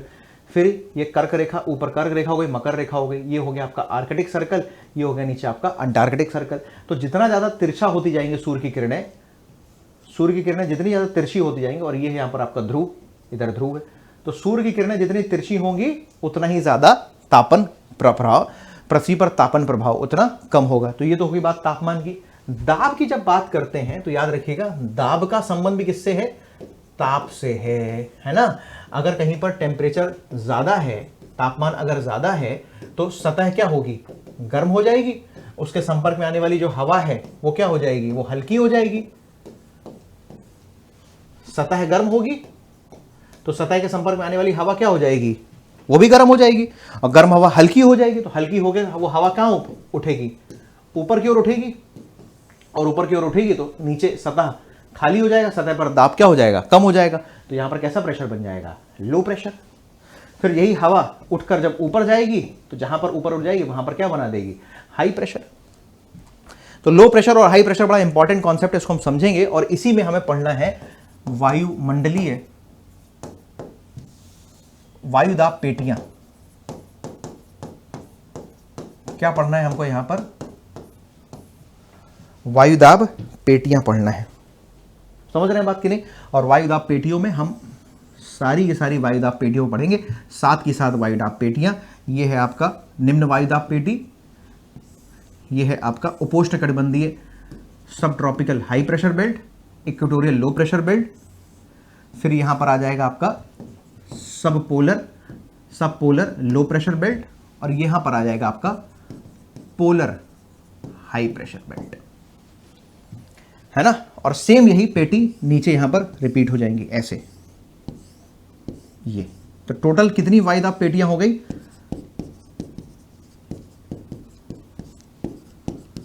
7 वायुदाब पेटियां हो गई। लो प्रेशर, हाई प्रेशर, फिर लो प्रेशर, और फिर इधर ध्रुवों में फिर इधर पर हाई प्रेशर। ऐसे ही नीचे यहां पर भी हाई प्रेशर, लो प्रेशर, और यहां पर भी आ जाता है, बन जाता है आपका हाई प्रेशर, है ना। क्लियर हो रही बात क्या? राम जतन, नेहा भारती, मोहित कुमार, रोहित कुमार, राजकुमार, गुफरान, क्लियर हो रही बात क्या आप लोगों को? ठीक है, तो ये सब हमारी क्या है? वायुदाब पेटियां, है ना। और इन वायुदाब पेटियों का हमें अध्ययन करना पड़ेगा। और दोस्तों, इन्हीं वायुदाब पेटियों के बीच में प्रवाहित होती हैं क्या? प्रवाहित होती हैं इन्हीं वायुदाब पेटियों के बीच में पवन। तो जो पांचवा जो चैप्टर है हमारा, इसमें जो हमारा जो पांचवा चैप्टर है वो है पवने। ठीक है, और दोस्तों पवनों में हमें सबसे पहले पढ़ना होगा व्यापारिक पवन, दूसरा पछुआ, और तीसरा ध्रुवीय पवन। व्यापारिक पवन, पछुआ पवन और तीसरा ध्रुवीय पवन, है ना। व्यापारिक, पछुआ और ध्रुवीय पवनों को पढ़ना है, जिनको हम बोलते हैं प्लैनेटरी विंड्स या ग्लोबल विंड्स। ठीक, प्लैनेटरी विंड्स या फिर हम उसको बोलते हैं ग्लोबल विंड्स। क्लियर बात क्या? मोहित कुमार बोलिए फटाफट से। ठीक, तो इसको पढ़ेंगे, और उसके अलावा हम, एक तो ये हो गया, दूसरा हम पढ़ेंगे स्थानीय पवने। ठीक है, स्थानीय पवने, लोकल विंड, जैसे मान लीजिए लू, चिनूक, हरमट्टन, सिराको, सेंटा आना,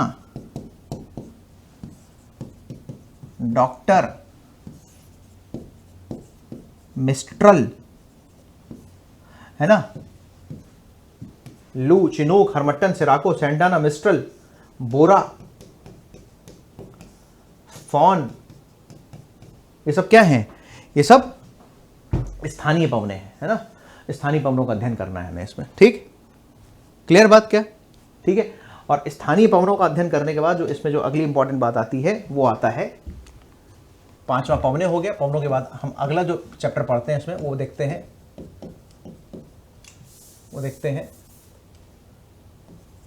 वर्षण, सॉरी ऐसे लिखते हैं इसको, आर्द्रता, वर्षण और बादल। ये जो क्लाइमेटोलॉजी थोड़ा बड़ा चैप्टर है ना। आर्द्रता, वर्षण और बादल, है ना। ह्यूमिडिटी क्या होती है, फिर उसी ह्यूमिडिटी की वजह से बारिश होती है, बादल बनते हैं, और बादल बनने के परिणाम स्वरूप क्या होती है, फिर बारिश होती है। तो ये हम देखेंगे, है ना। और सातवां जो इसमें जो last topic, second last topic है, वो हमें देखना है चक्रवात, प्रतिचक्रवात, वाताग्र चक्रवात और प्रतिचक्रवात, वाताग्र चक्रवात और प्रतिचक्रवात। और आठवां जो टॉपिक होगा वो होता है हमारा प्रमुख जलवायु प्रदेश। क्लियर है बात क्या? तो इस पूरी मैंने आपको डिटेल में बता दिया कि इसमें हमें बेसिकली आगे हमें अगले 1-1.25 महीने में क्या क्या बातें पढ़नी हैं, कौन कौन सी बातों का हमें अध्ययन करना है। क्या आप लोगों की बातें क्लियर हैं क्या? बताइए फटाफट से। ठीक है, तो हमने इतनी देर में जो हमने पूरा डिस्कशन किया यहाँ पर, इतना लंबा चौड़ा अपना डिस्कशन, क्या है आपको क्लियर है? बताइए।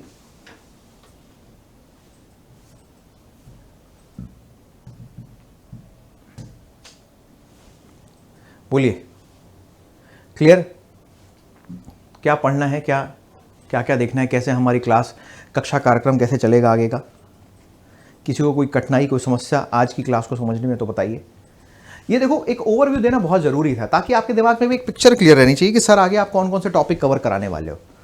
आपके दिमाग में एक पिक्चर क्लियर होनी चाहिए कि सर आगे जाके आप कौन कौन से टॉपिक हमें पढ़ाने वाले हैं। ये पिक्चर आपके दिमाग में क्लियर होनी चाहिए, ठीक है? तो हम बता दिया मैंने आपको कि शुरुआत हम महाद्वीप या भूगोल से करेंगे। महाद्वीप भी पढ़ाता जाऊंगा मैं आपको, और महाद्वीपों के साथ साथ हम जियोमॉर्फोलॉजी भी शुरू करेंगे। तो महाद्वीप भी होगा साथ साथ में और जियोमॉर्फोलॉजी भी शुरू होगा। किसी को यहाँ तो कोई समस्या, कोई कठिनाई हो तो आप बिल्कुल निसंकोच बता सकते हैं। देखो, आप लोग जब तक नहीं बताओगे तब तक मुझे समझ में भी नहीं आएगा, है ना? फिर भी लेकिन मैं इस बात का विश्वास आप लोगों को ज़रूर दिलाऊंगा कि अगर आप मेरी क्लास में कंसिस्टेंसी के साथ रेगुलर बने रहे, अगर आप मेरी क्लास में रेगुलर बने रहे और मेरे द्वारा पढ़ाई की बातों को अगर आपने ठीक से पढ़ लिया, अध्ययन कर लिया, तो निश्चित रूप से आपका काम आसान हो जाएगा। Done everyone?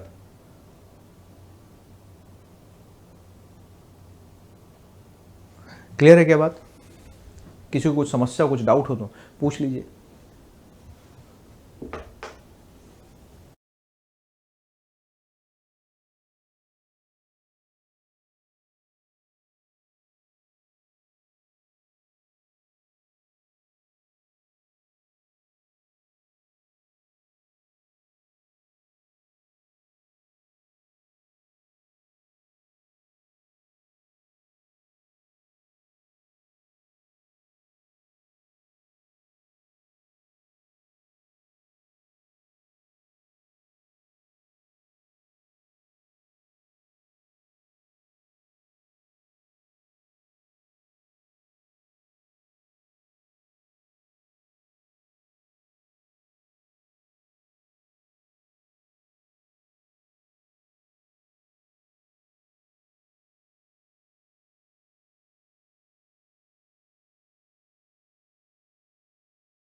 चलिए, तो मुझे लग रहा है आज की मेरे द्वारा बताई गई सारी बातें आप लोगों को समझ में आई होगी।